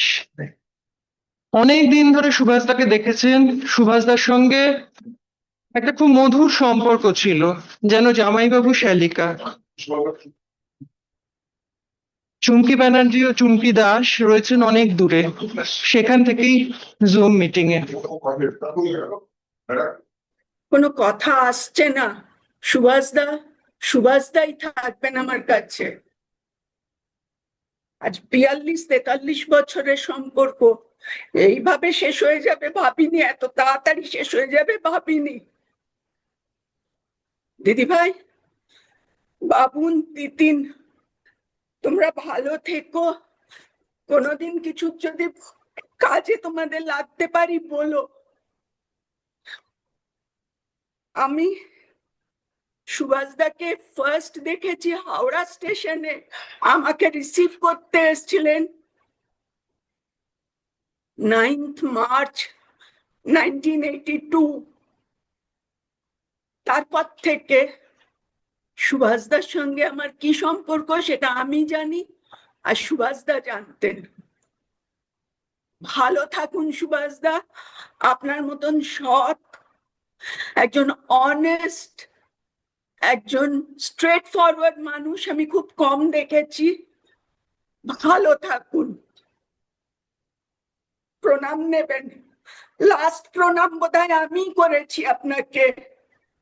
আপনার কে ফোঁটা দিয়ে বলেছিলাম জমের দ্বারে পড়লো কাঁটা, কিন্তু জম সে কাঁটা সরিয়ে দিয়ে নিয়ে গেল আপনাকে। যাকে ভালো হয়েছে, আপনি ভালো থাকুন।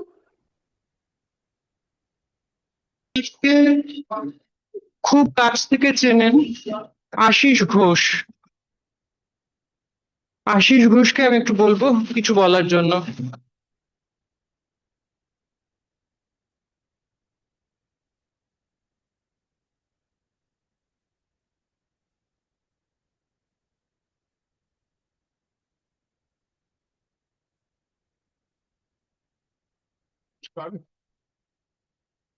আমার নাম আশিস ঘোষ, আমি এই বারাসাত ভাট্টপল্লীতেই থাকি।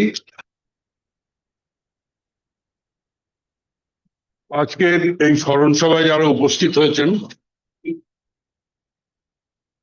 এবং সদ্য প্রয়াত সুভাষবাবুর পরিবারের সকলকে নমস্কার এবং শুভেচ্ছা জানিয়ে আমি দু চার কথা বলবো। আপনারা সকলেই জানেন যে সুভাষবাবু গত 12ই এপ্রিল আমাদের সকলকে ছেড়ে না ফেরার দেশে চলে গেছেন। ওনার এই অসময়ে চলে যাওয়াকে ওনার পরিবার শুধু নয়, আমরাও কেউই মেনে নিতে পারিনি। সুভাষবাবুর সাথে আমার খুব একটা মেলামেশার সুযোগ হয়নি। আমাদের পরিচয় হয় ওনার এবং আমার সন্তানদের একই স্কুলে পড়ার সুবাদে এবং ওনার এবং আমার স্ত্রীর বন্ধুত্বের সুবাদে। যেটুকু মেলামেশা করেছি তাতে আমি বুঝেছি উনি খুবই শান্ত স্বভাবের ছিলেন, মৃদুভাষী মানুষ ছিলেন, খুব মিশুকে প্রকৃতির এবং গল্প করতেও ভালোবাসতেন। শরীর চর্চা করতেন, তো আমরা অনেকদিন ধরেই শুনেছি। প্রচুর হাঁটতেন। ইদানিং কিছুদিন যাবৎ শারীরিক নানা অসুবিধার মধ্যে দিয়ে যাচ্ছিলেন, কিন্তু হঠাৎ এভাবে যে চলে যাবেন আমরা কেউই ভাবিনি। আমি সুভাষবাবুর বিদেহী আত্মার শান্তি কামনা করি, ভগবানের কাছে প্রার্থনা করি ওনার পরিবারকে শান্তি দিন, যাতে ওনারা এত বড় একটা শোক থেকে বেরিয়ে আসতে পারেন। আমি একটা দু চার লাইনের একটা কবিতা পাঠ করব, যদি সময়ের অসুবিধা না হয়।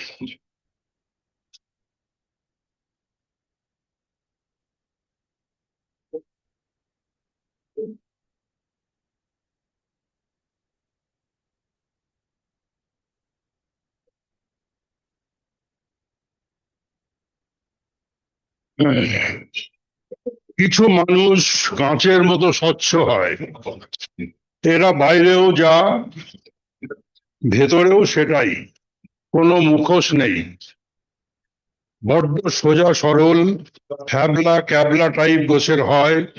এদের বাহ্যিক কোনো আড়ম্বর বা আকর্ষণ নেই, খুব কম কথা বলে কিংবা বেশি কথা বলে, কিন্তু নিজের সম্পর্কে কিচ্ছু খুলে বলে না। অন্যের কথা শোনে, খুব সহজেই সবার সাথে মিশে যায়, আঘাত পেলে চুপচাপ সরে আসে, কিন্তু যার কাছে ধাক্কা খায় একবারও তাকে জিজ্ঞাসা করে না কেন করলি এটা। এরা ভেতরে ভেতরে কষ্ট পায়, কিন্তু উপরে উপরে হাসে। রাগ, ক্ষোভ, ব্যথার ক্ষত কাউকেই দেখাতে পারে না। নিজেদের ব্যক্তিগত জীবনের সুখ, হাসি, আনন্দে কারোর সাথে শেয়ার করে না। এরা ঠিক প্রেমিক বা প্রেমিকা গোছের হয় না, অনেকটা বেশি বন্ধু গোছের হয়, কিংবা তার চেয়ে একটু বেশি হয়। তাদের কি নামে ডাকা যায় ডিকশনারিতে তা এখনো বোধহয় লেখা হয়নি। আমরা যার কাছে সবটুকু উজাড় করে বলতে পারি, কান্না পেলে কাঁদতে পারি, রাগ হলে চিল্লাতে পারি, গালাগালি দিতে পারি মাঝরাতে।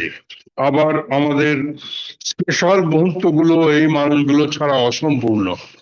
নমস্কার।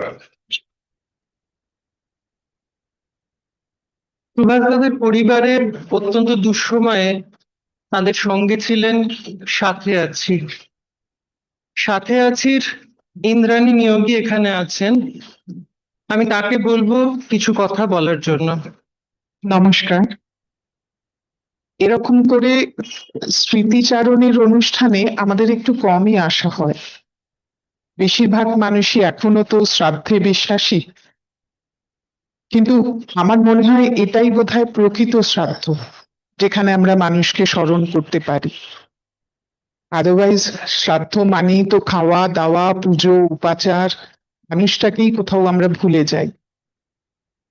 তো আমি সাথে আছি ইন্দ্রাণী, সাথে আছি basically old age care management একটা অর্গানাইজেশন, যারা কিছু টাকার বিনিময়ে বয়স্ক মানুষদের সাহায্য করেন। কিন্তু অ্যাপার্ট ফ্রম টাকা, আমাদের তাদের সঙ্গে একটা মানসিক যোগাযোগও তৈরি হয়। তো এই সুভাষ কাকু ছিলেন এমন একটা মানুষ, এত মানুষের সঙ্গে মিশি, কিন্তু এই কাকু ছিলেন অন্যরকম। তার কারণ যখন আমরা তাকে দেখেছি গত 2 বছর আগে, তখন উনি খুব বেশি শারীরিকভাবে সুস্থ ছিলেন না, ইনফ্যাক্ট মানসিক ভাবেও সেরকম সুস্থ ছিলেন না। কিন্তু যদি স্মৃতিচারণ করতে বলা হয়, তাহলে আমি বলবো যে যখনই যেতাম উনি খুব ইগারলি ওয়েট করতেন আমাদের জন্য, কিন্তু সেটা বোঝাতে পারতেন না। কিন্তু এসে ঠিক ড্রয়িং রুমে চেয়ারে বসতেন এবং হাতটা ধরে রাখতেন। যতক্ষণ বসে থাকতাম হাতটা ধরে রাখতেন। প্রায় 200 জন কাকু কাকিমাকে আমরা মিট করি প্রতি মাসে। আমি তাদের মেন্টাল হেলথটা দেখি, তো তাদের কাছে যাই, কিন্তু এই অভিজ্ঞতা একেবারে নতুন। এবং কখনো আমি দেখেছি যে কাকিমা বকাবকি করবেন, বকাবকি করছেন যে কেন খাচ্ছ না, কি কেন ওদের সঙ্গে কথা বলছো না। তো কি একটা অদ্ভুত ভাবে তাকিয়ে থাকতেন মুখের দিকে, যে অ্যাজ ইফ কাকিমা বকছে, তুমি আমাকে একটু উদ্ধার করো এই বকুনি থেকে। তো এই জিনিস কিন্তু কাকুর জন্য মানে আমাদের কাছে এক্সেপশনাল ছিল। লাস্ট যেদিন গেছি, কাকুর মাথা ফেটে গেছে, মানে পুরো রক্তে ভিজে যাচ্ছে মেঝে, কিন্তু অদ্ভুত ভাবে এত মানে সহ্য করতে পারতেন হয়তো। বলছেন আমার কিচ্ছু হয়নি, আমি হেঁটেই যেতে পারবো সিঁড়ি দিয়ে নেমে, এবং গেলেনও তাই। তার পরের বার যখন নিয়ে গেলাম, আশা ছিল যে সেবারেও ফিরবেন হয়তো। কাকিমা বললেন যে খুব অসংলগ্ন কথা বলছেন, কাকু চিনতে পারছেন না। তো গিয়ে দেখলাম যে এই দাঁড়ালাম, সেই অদ্ভুত সুন্দর হাসি, এবং হাতটা চেপে ধরলেন আর দূর থেকে মানে থুতনিটা ধরে আমার চুমু খেলেন। তো হয়তো এইসব আশীর্বাদ নিয়েই আমরা পথ চলবো। কাকু আর ফিরলেন না ঠিকই, কিন্তু আজকে আমার খুব ভালো লাগছে যে এরকম একটা মানুষকে নিয়ে আমরা আলোচনা করছি, যেখানে আড়ম্বর নেই, যেখানে খাওয়ার ভিড় নেই, ব্যস্ততা নেই। আমি এখানে বসে বসে শুধু সেইগুলোই ভাবছিলাম। এবং এরকম অনুষ্ঠান বোধহয় এই মানুষগুলোকে আরো বেশি মনে করার জন্যই হয়। তো মৃত্যুতে তো শেষ নয়, বরং না কেঁদে আসুন আমরা এটাকেই উদযাপন করি। নমস্কার।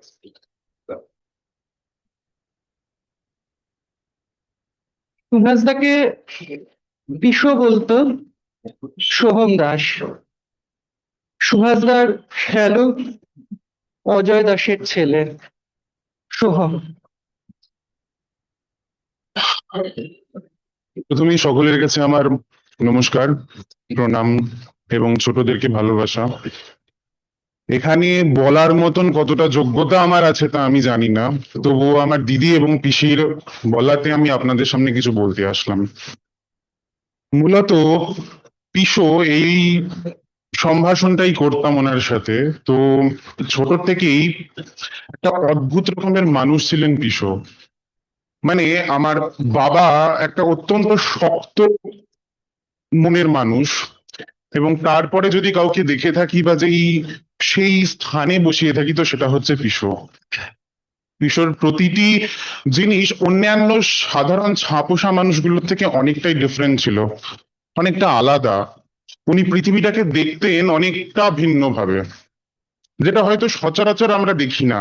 অনেকে হয়তো পিসোর একটা পরিচয় খুব জানেন, যে উনি ধার্মিক নন, তবে মনুষ্যত্ব যদি ধর্ম হয়ে থাকে তাহলে তিনি অবশ্যই ধার্মিক, এবং ওনার মতন ধার্মিক বোধ করি অন্যান্য মানুষগুলোর খুব কম আছে। তো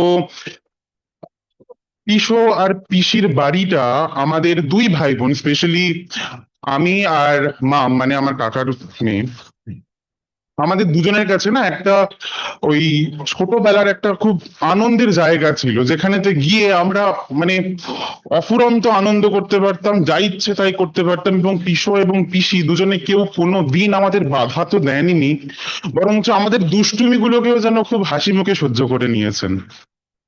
কোথাও না কোথাও হয়তো তিতিন দিদি এবং বাবুন দাদা কর্মসূত্রে অন্য কোনো জায়গায় স্থানান্তরিত হওয়ার পর ওনারা সেই বাৎসল্যটা আমাদের মধ্যে খুঁজে পেতেন। তো এখানে অবস্থায় ছোটবেলার থেকে আমার মা বাবা দুজনেই তখন কর্মরত ছিলেন। তো আমি পিসির বাড়িতেই মূলত থাকতাম। 5:30টার পরে পিসো চলে আসতো অফিস থেকে, এবং বহুদিনের স্মৃতি এটা আমার, যে পিসো আসার সময় দু হাত ভর্তি করে গাছ অথবা মাটি, মাটির বস্তা, কোনো সময় টব, এগুলো নিয়ে আসতেন, কারণ মানুষটা অন্যান্য জিনিসের তুলনায় এগুলোতে বড় একাত্ম বোধ করতো। আর এটা দেখে বড় ভালো লাগতো। আজকে একটা বাচ্চা যখন বড় হয় তখন নানান জিনিস দেখে সে বড় হয়। আমাদের ছোট থেকে বড় হওয়াগুলোর মধ্যে এই জিনিসগুলোর সাথে সাথে আমরা বড় হয়েছি বলে হয়তো আমাদের মধ্যেও এই জিনিসগুলো জেগেছে, যে একটা গাছ সেটাকে কি সুন্দর করে যত্ন করতে হয়, একটা বাড়ি সেটাকে ঘর বানাতে অথবা সেটাকে মেনটেন করতে কিভাবে আমাদের কতটা এফোর্ট দিতে লাগে, সেটা হয়তো পিসোর কাছ থেকে শেখার। এবং হ্যাঁ, অবভিয়াসলি আমার মনে হয় পিসো একজন আইডিয়াল বাবা, একজন আইডিয়াল হাজবেন্ড। পিসো আর পিসির মধ্যে ওই ছোটখাটো ঠোকাঠুকি যেগুলো, মানে ওই আহ বকুনি, একটু আগে একজন বললেন, পিসি সত্যিই পিসোকে মাঝে মধ্যে বকুনি দিত, আর সেটা আমাদের ভীষণই মজার একটা ব্যাপার ছিল। তো এইগুলোই আমার কিছু স্মৃতি। একটু আগে বিচিত্র জেঠু একটা কথা বললেন, যে পিসো খুব যুক্তি নির্ভর এবং বৈজ্ঞানিক যুক্তিতে বিশ্বাসী ছিলেন, কিন্তু তারপরেও ওই বিজ্ঞানটা যেখানে থেমে যায় সেখান থেকে তো ধর্মের সূত্রপাত বা আধ্যাত্মিকতার সূত্রপাত। তো সেইখান থেকে এইটুকুই বলতে পারি, যেখানে কিনা মানে ভগবান বলছেন যে বাসাংসি জোরনানি যথা বিহায় নভানি গৃহ্ণাতি নরহ প্রাণী তথা শরীরানি বিহায় জোরনান্যানি সংয়াতি নবানি দেহি। নমস্কার। এবার শেষবারের মতো চলে যাব জুম মিটিং এ। জুমে অপেক্ষা করছেন সুভাষদার বড় শ্যালক রঞ্জন দাস। সবাইকে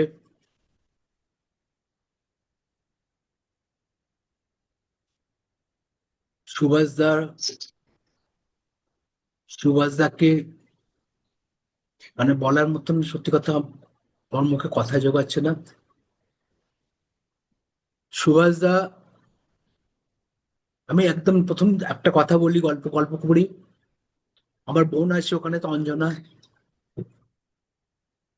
সদ্য ওদের বিয়ের পরে জানি না কথাটা অঞ্জনা মনে আছে কিনা, সদ্য ওদের বিয়ের পরে সম্পর্কে আমি সুভাষদার বড় হই। আমি দাদা বলতাম না, আমি সুভাষ নাম ধরে ডাকতাম। কথাটা আমার বাবার কানে যখন আসে, বাবা আমাকে জিজ্ঞেস করে সম্পর্ক বড় না বয়সটা বড়, সম্মানটা বড়। সে একটা জিনিস বাবার কাছ থেকে শিখেছিলাম, যে সম্মানটা বয়সের সাথে সাথে সম্মানটা বড়, সম্পর্কটা খুব বড় নয়। আমি এর থেকে বেশি কিছু বলবো না, বলার মতন মানসিক অবস্থা সবাটা আমাদের নেই। তবু সবাই যে আপনারা এসছেন, আপনাদের সবাইকে প্রণাম। ভালো থাকুন বা ভালো থাকুন। নমস্কার। সব শেষে সোহাগের দিদি অহনা দাস। পিসো,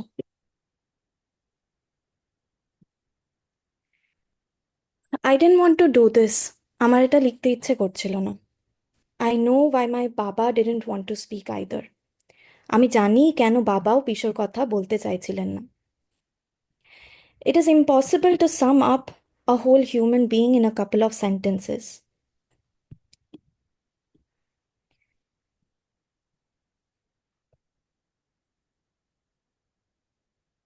একটা গোটা মানুষকে কয়েকটা কথায় ধরা যায় না, especially so if he was a man of few words, বিশেষ করে যদি তিনি স্বল্পভাষী হন। পিসো অল্প কথার মানুষ। My strongest memories of Pisho are mostly non-verbal. Cutting fruits, eating a slice of cucumber that he would offer. আমার পিসোর সঙ্গে জড়িয়ে থাকা সবচেয়ে স্পষ্ট স্মৃতিগুলো প্রায় সবই শব্দহীন। পিসোর বসে বসে ফল কাটা আর তাঁর বাড়িয়ে দেওয়া একের পর এক টুকরো শশা খাওয়ার স্মৃতি। There is a poem about brevity, the quiet world. It starts like this. কথার মিতব্যয়তা নিয়ে একটা কবিতা আছে, শুরুটা এরকম: In an effort to get people to look into each other's eyes more, and also to appease the mutes, the government has decided to allot each person exactly 167 words per day. When the phone rings, I put it to my ear without saying hello. In the restaurant, I point at chicken noodle soup. I'm adjusting well to the new way. মানুষ যেন একে অপরের চোখের দিকে আরও একটু বেশি তাকায় আর বোবারা যাতে কিছুটা স্বস্তি পায়, এই দুই উদ্দেশ্যে সরকার ঠিক করেছে প্রতিটি মানুষকে প্রতিদিন মোটে 167টি শব্দ বরাদ্দ করবে। ফোন বাজলেই কানে নিই, হ্যালো বলি না। রেস্তোরাঁয় চিকেন নুডল স্যুপের দিকে আঙুল তুলে দেখাই। এই নতুন নিয়মে আমি ধীরে ধীরে অভ্যস্ত হয়ে যাচ্ছি। The poem ends with the speaker saving his words for his loved one. Late at night, he tells them proudly, I only used 59 today. I saved the rest for you. কবিতাটা শেষ হয় কথকের প্রিয় মানুষের জন্য শব্দ জমিয়ে রাখার একটা সোজা গর্বিত স্বীকারোক্তিতে। গভীর রাতে সে বলে, আজ মাত্র 59টা শব্দ খরচ করেছি, বাকিগুলো তোমার জন্য তুলে রাখা। Pisho saved his words for the important things. For fruits, for asking us to eat fruits, for fighting with Pishi, for laughing at her jokes about him without complaint, looking at her, having fun at his expense with eyes full of love, completing the end of her sentences. His most verbal catchphrase for me, next only to Shosha Khabi, do you want a cucumber, was to say, তুই আর তোর তিতিন দিদি দুজনেই এক, meaning we were the same kind of idiots, two peas in a pod. I reminded him of her, who he loved wholly, constantly. পিসো তার শব্দ জমিয়ে রাখতেন শুধু জরুরি জিনিসগুলোর জন্য, ফলের জন্য, আমাদের ফল খেতে বলার জন্য, পিসির সঙ্গে ঝগড়া করার জন্য, পিসির কথা শেষ করার জন্য, আর পিসির পিসোকে নিয়ে মজা করে বলা গল্পগুলোতে চুপচাপ হাসার জন্য। পিসির দিকে তাকিয়ে থাকতেন, যেন পিসির পিসোকে নিয়ে মজা করার আনন্দ নিজেই উপভোগ করছেন, ভরা চোখে, ভালোবাসায়। আমার কাছে পিসোর সবচেয়ে পরিচিত কথা ছিল, শশা খাবি? আর তার ঠিক পরে, তুই আর তোর তিতিন দিদি দুজনেই এক, মানে আমরা এক রকমের গাধা। আমাকে দেখলেই তিতিন দিদির কথা মনে পড়তো পিসোর, ওকে ভালোবাসতো অসম্ভব, নিরন্তর। The way he loved Pishi, the way he loved us all, was in the same quiet way of doing rather than saying, of gestures, invisible acts of care, something quite beyond language. So I remember him in fragments of those unsaid things, of objects, spaces, and time. The way his sentences hung in the air unfinished, the way his footfalls sounded on the stairs, the sound of his choti as he came down the steps to open the door, his quiet gladness at the growth of his plants, the warmth in his heart as he watered them, tended to his garden, saw them grow like his own children. পিসো পিসিকে যেমন ভালোবাসতেন, যেভাবে আমাদের সবাইকে ভালোবাসতেন, শব্দহীন, শুধু কাজের মাধ্যমে, ইশারায়, অদৃশ্য যত্নে, যা ভাষার বাইরে। তাই পিসোকে মনে পড়ে সেই সব না বলা জিনিসের টুকরো টুকরো স্মৃতিতে। যেভাবে তার কোনো কথা শেষ হতো না, শেষটুকু হাওয়ায় ভেসে থাকতো। যেভাবে তার পায়ের শব্দ বাজতো সিঁড়িতে, চটি পড়া পায়ের আওয়াজে, ওপর থেকে নিচে, দরজা খোলার জন্য। তার গভীর স্নেহ আর আনন্দ গাছপালার বেড়ে ওঠায়, তাদের জল দেওয়ায়, যত্ন নেওয়ায়। তার ছাদের গাছপালা, ব্যালকনির টব, নিচের বাগান, এদের সবাইকে ভালোবাসতেন নিজের ছেলেমেয়ের মতো। Pisha didn't talk about his children all that much, or anyone for that matter, but he would prod Pishi to tell the stories. She was and will always be his favorite storyteller, the one whose voice he enjoyed the most. So he would sit in that chair in his drawing room as Pishi served us tea and biscuits, or dahi vada, or dhokla, or cakes in winter, or different types of juices and coolers in summer, and he would sit and listen, sipping quietly from his teacup and occasionally smiling as we all gathered around him to listen to the stories of Titin Didi and Babun Dada, our favorite kind of stories. What did Titin Didi do this week?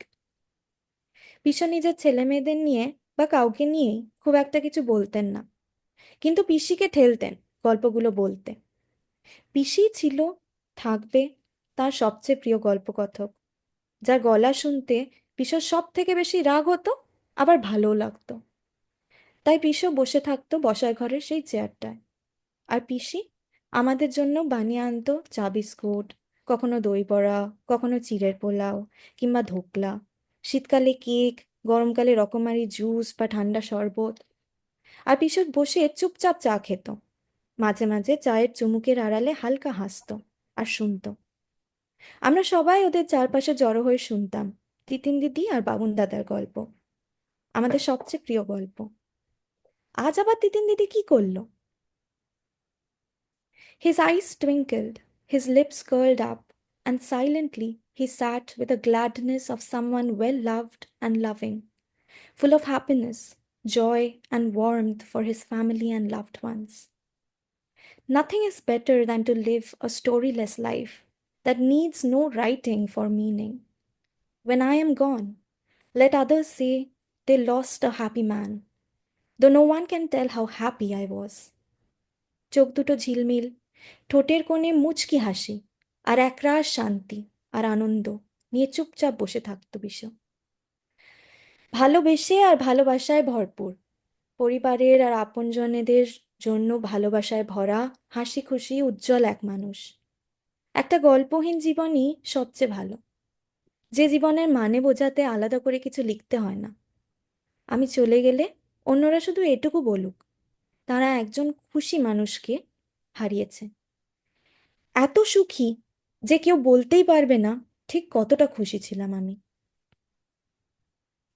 I wish I could bring my parents a fraction of the same happiness I saw in him every day at the mention of their names, of Babun Dada and Titin Didi. ইচ্ছে করে বাবা মাকে যদি অল্প হলেও সেই রকম সুখী করতে পারতাম, যেমন দেখতাম বিশ্বর চোখে মুখে শুধু ওদের নাম শুনলেই। When you love someone like that, they become a part of you. Losing them feels like losing a limb, like something inside you died. But by the same token, something inside you also lives. I would like to think that the part of you that hurts the most is a part of his soul that lives on in you. The part of you that is an unique imprint of who they were, the life they lived. Something just yours to hold. Something that no one will quite know like you do, that no one will be able to take away. ভালোবাসার মানুষগুলো যেন আমাদেরই একটা অংশ হয়ে ওঠে।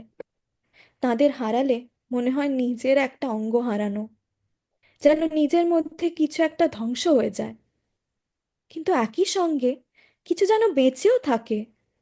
মনের মধ্যে যেখানে সবচেয়ে বেশি কষ্ট হয়, সেখানেই যেন তাদের আত্মার অংশ বেঁচে থাকে, তাদের জীবনের এক টুকরো ছাপ হয়ে থেকে যায় তোমার মধ্যে, যেন শুধু তোমার জন্য, যেমন করে তাকে তুমি জানো তেমন করে আর কেউ নয়। তাই কবিতাটা শেষ হয় এইভাবে: When she doesn't respond, I know she has used up all her words. So I slowly whisper, I love you, 32 and a third times. After that, we just sit on the line and listen to each other breathe. ও কিছু না বললে বুঝি ওর সব শব্দ ফুরিয়ে গেছে। তখন আমি ধীরে ধীরে ফিসফিসিয়ে বলি, ভালোবাসি, 32 আর 1/3 বার। তারপর আমরা শুধু ফোনের লাইনটা ধরে বসে থাকি আর শুনি পরস্পরের নিঃশ্বাস।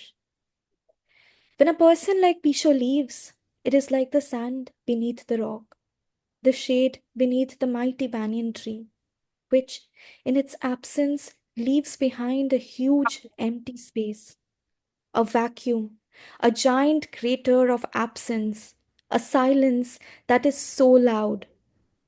His loss will tiptoe down the curtains, walk with you every step you take up the stairs, sit in the silence of his home, settle like a moth in the cupboard, spread its wings of grief throughout the house and hearts of his loved ones. But even as the silence grows and our words lose meaning, know that he is here, in the quiet way he has always been, steadfastly present. He has used up all his words, but you can hear him breathing in you, in me, in the whisper of the wind, saying only 3 things quietly, using no words at all. He loves you, and he always will, even when he cannot speak. এমন একটা মানুষ চলে গেলে মনে হয় যেন পড়ে আছে সরে যাওয়া পাথরের তলার বালি, যেন একটা বিশাল বটগাছের ছায়া হঠাৎ উধাও হয়ে গেল, আর সেই জায়গায় রয়ে যায় একটা ফাঁকা থমথমে নিঃশব্দ অথচ তীব্র জোরালো শূন্যতা। ওর না থাকা চুপি চুপি পর্দা বেয়ে নেমে আসে, সিঁড়ি বেয়ে পায়ের সাথে সাথে উঠে আসে ওপরে, বসে থাকে ঘরের নিস্তব্ধতায়, কাপড়ের আলমারিতে গুটিয়ে পড়ে থাকে এক টুকরো পতঙ্গের মতো, আর অনুপস্থিতির ডানা মেলে ছড়িয়ে পড়ে ওর ঘর আর প্রিয় মানুষদের বুক জুড়ে। কিন্তু এই নীরবতা যত বাড়বে, যত শব্দগুলো অর্থ হারাবে, ঠিক ততই যেন বোঝা যাবে বিষয় এখানেই আছে, যেভাবে সবসময় ছিল, নীরবে উপস্থিত। ওর শব্দ ফুরিয়ে গেছে, তবু শোনা যায় তোমার আমার নিঃশ্বাসে, হাওয়ার আওয়াজে। পিসো বলে যাচ্ছে 3টে কথা, চুপি চুপি, নিঃশব্দে। ভালোবাসি, ভালোবাসি, চিরকাল ভালোবাসবো। কথা ফুরিয়ে গেলে তখনও। Love leaves leftovers. A line from another poem goes. Love leaves leftovers. I've learned it's never a clean escape. Oh, but what a way to say goodbye. Here, I've loved you. Save some for later. What did Pisho leave behind? His love for fruits, for Pishi, for his children. The way he loved us was second only to the way he loved fruits. In the ripe, plant-like joy that words cannot capture, that grows in silence, fills up a whole room, branching out into the world. That is how we will remember him. Our lips stained with a particularly juicy apple, or the comfort of a cucumber on a hot summer afternoon. So I want to lace my memories of him with poems on fruits, poems about remembering through eating, of loving in the language of fruits. ভালোবাসা কিছুটা ফেলে যায়, আরেক কবিতার line. ভালোবাসা কিছুটা ফেলে যায়, বুঝেছি কখনো একেবারে ফুরায় না। বিদায় দেওয়ার কি দারুণ উপায়। এই নাও, আমি ভালোবেসেছিলাম, একটু তুলে রাখো পরে কখনোর জন্য। পিসো কি রেখে গেছে? ফলের প্রতি তার টান, পিসির প্রতি তার নিঃশব্দ ভালোবাসা, ছেলে মেয়েদের আর আমাদের প্রতি ভালোবাসা, যা ফলের ঠিক পরেই আসতো। কথায় ধরা যায় না, এমন এক স্নেহ ও আনন্দ যা চুপচাপ বেড়ে ওঠে, ঘর ভরিয়ে ডালপালা ছাড়িয়ে যায় বাইরের জগতেও। আমরা ওকে ওইভাবেই মনে রাখবো, ঠোঁটে লেগে থাকা কোনো আপেলের স্বাদে, বা গরমের দুপুরবেলায় ঠান্ডা শশা খাওয়ার তৃপ্তিতে। তাই বিষয়ের কথা ভাবলেই মনে পড়ে ফলের কথা। খাওয়ার সাথে লেগে থাকে স্মৃতির কবিতা, ভালোবাসাকে ফলের ভাষায় বলার কথা। I will end with 2 poems. এই দুটো কবিতা দিয়ে শেষ করব। My father's mother loved lemons. Years after her passing, we run out of everything, but never lemons. Nothing shelters grief better than memory. It's my father's way of saying, even in your absence, you will be cared by me. লেবু। আমার ঠাকুমা লেবু খেতে ভালোবাসতেন।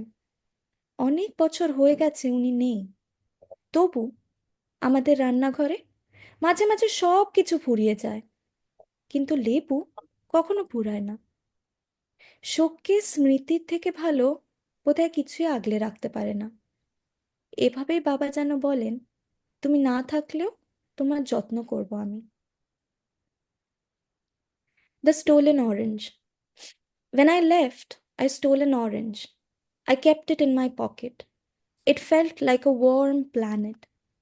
Everywhere I went smelt of oranges. Whenever I got into an awkward situation, I'd take out the orange and smell it.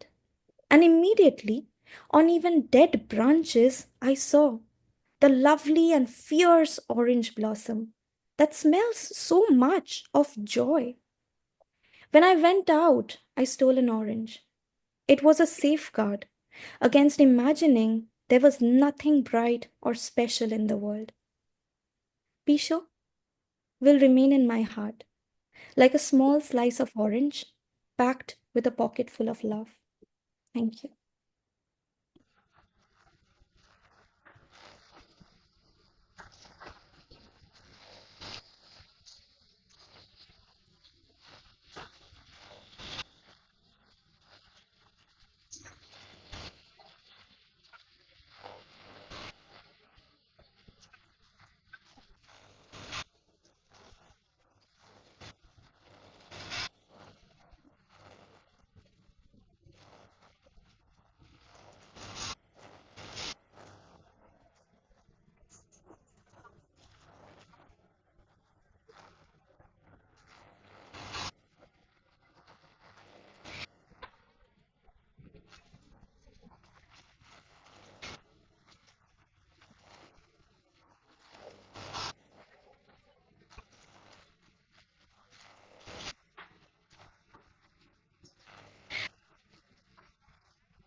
তাদের সুসময়ে দুঃসময়ে সুভাষ দাদের পাশে ছিলেন। সুভাষ দাদের প্রতিবেশী মানুষজন, তারা অনেকেই আজ এখানে আছেন। রয়েছেন সুভাষদার ভাই, আর যদি কেউ কিছু বলে, সুভাষদার ভাই পার্থ সারথী মজুমদার। ঠিক আছে।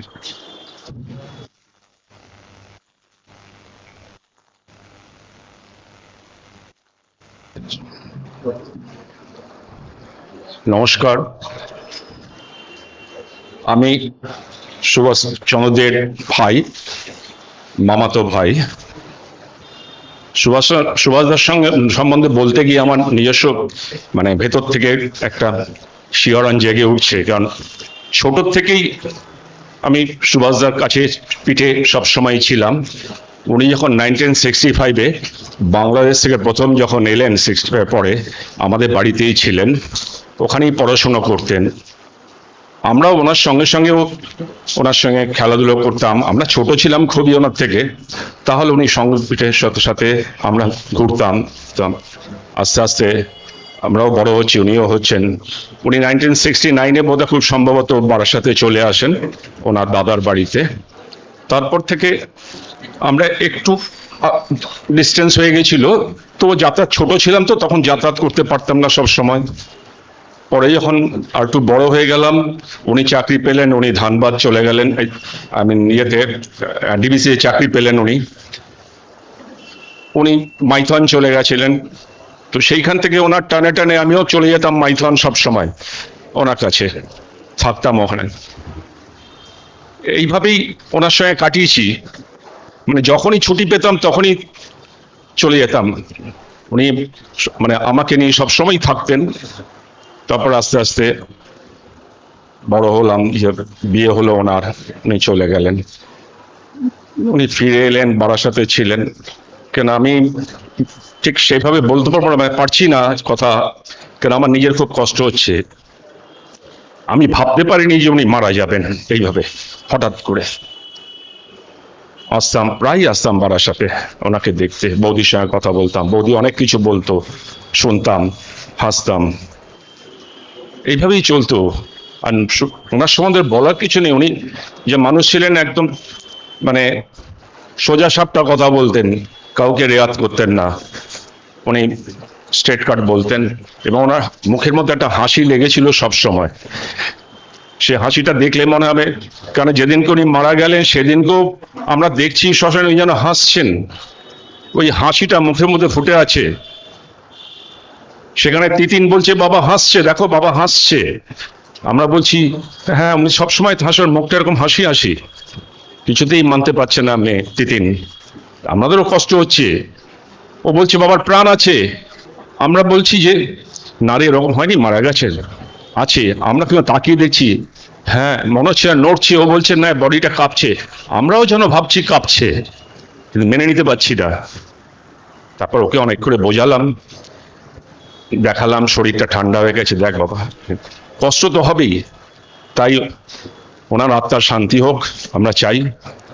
এবং আমার আর কিছু বলার নেই, এটুকুই বললাম। নমস্কার।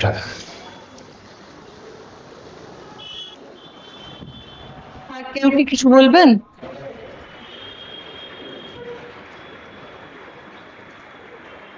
তাহলে আজকের এই স্মৃতিচারণা অনুষ্ঠান এখানেই শেষ করব। আপনাদের জন্য সামান্য একটু জলযোগের বন্দোবস্ত আছে, সেটা সবাই নিয়ে যাবেন। আর সুভাষদার স্মৃতি আমাদের, আপনাদের প্রত্যেকের স্মৃতিতে থেকে যাবে। নমস্কার।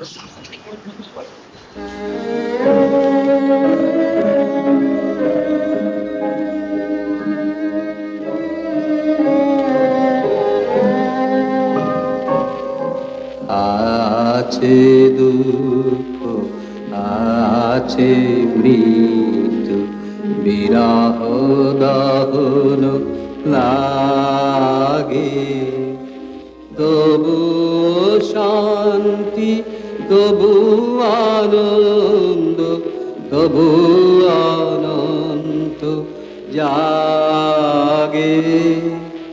আছে দুঃখ, আছে মৃত্যু, বিরহ দহন লাগে।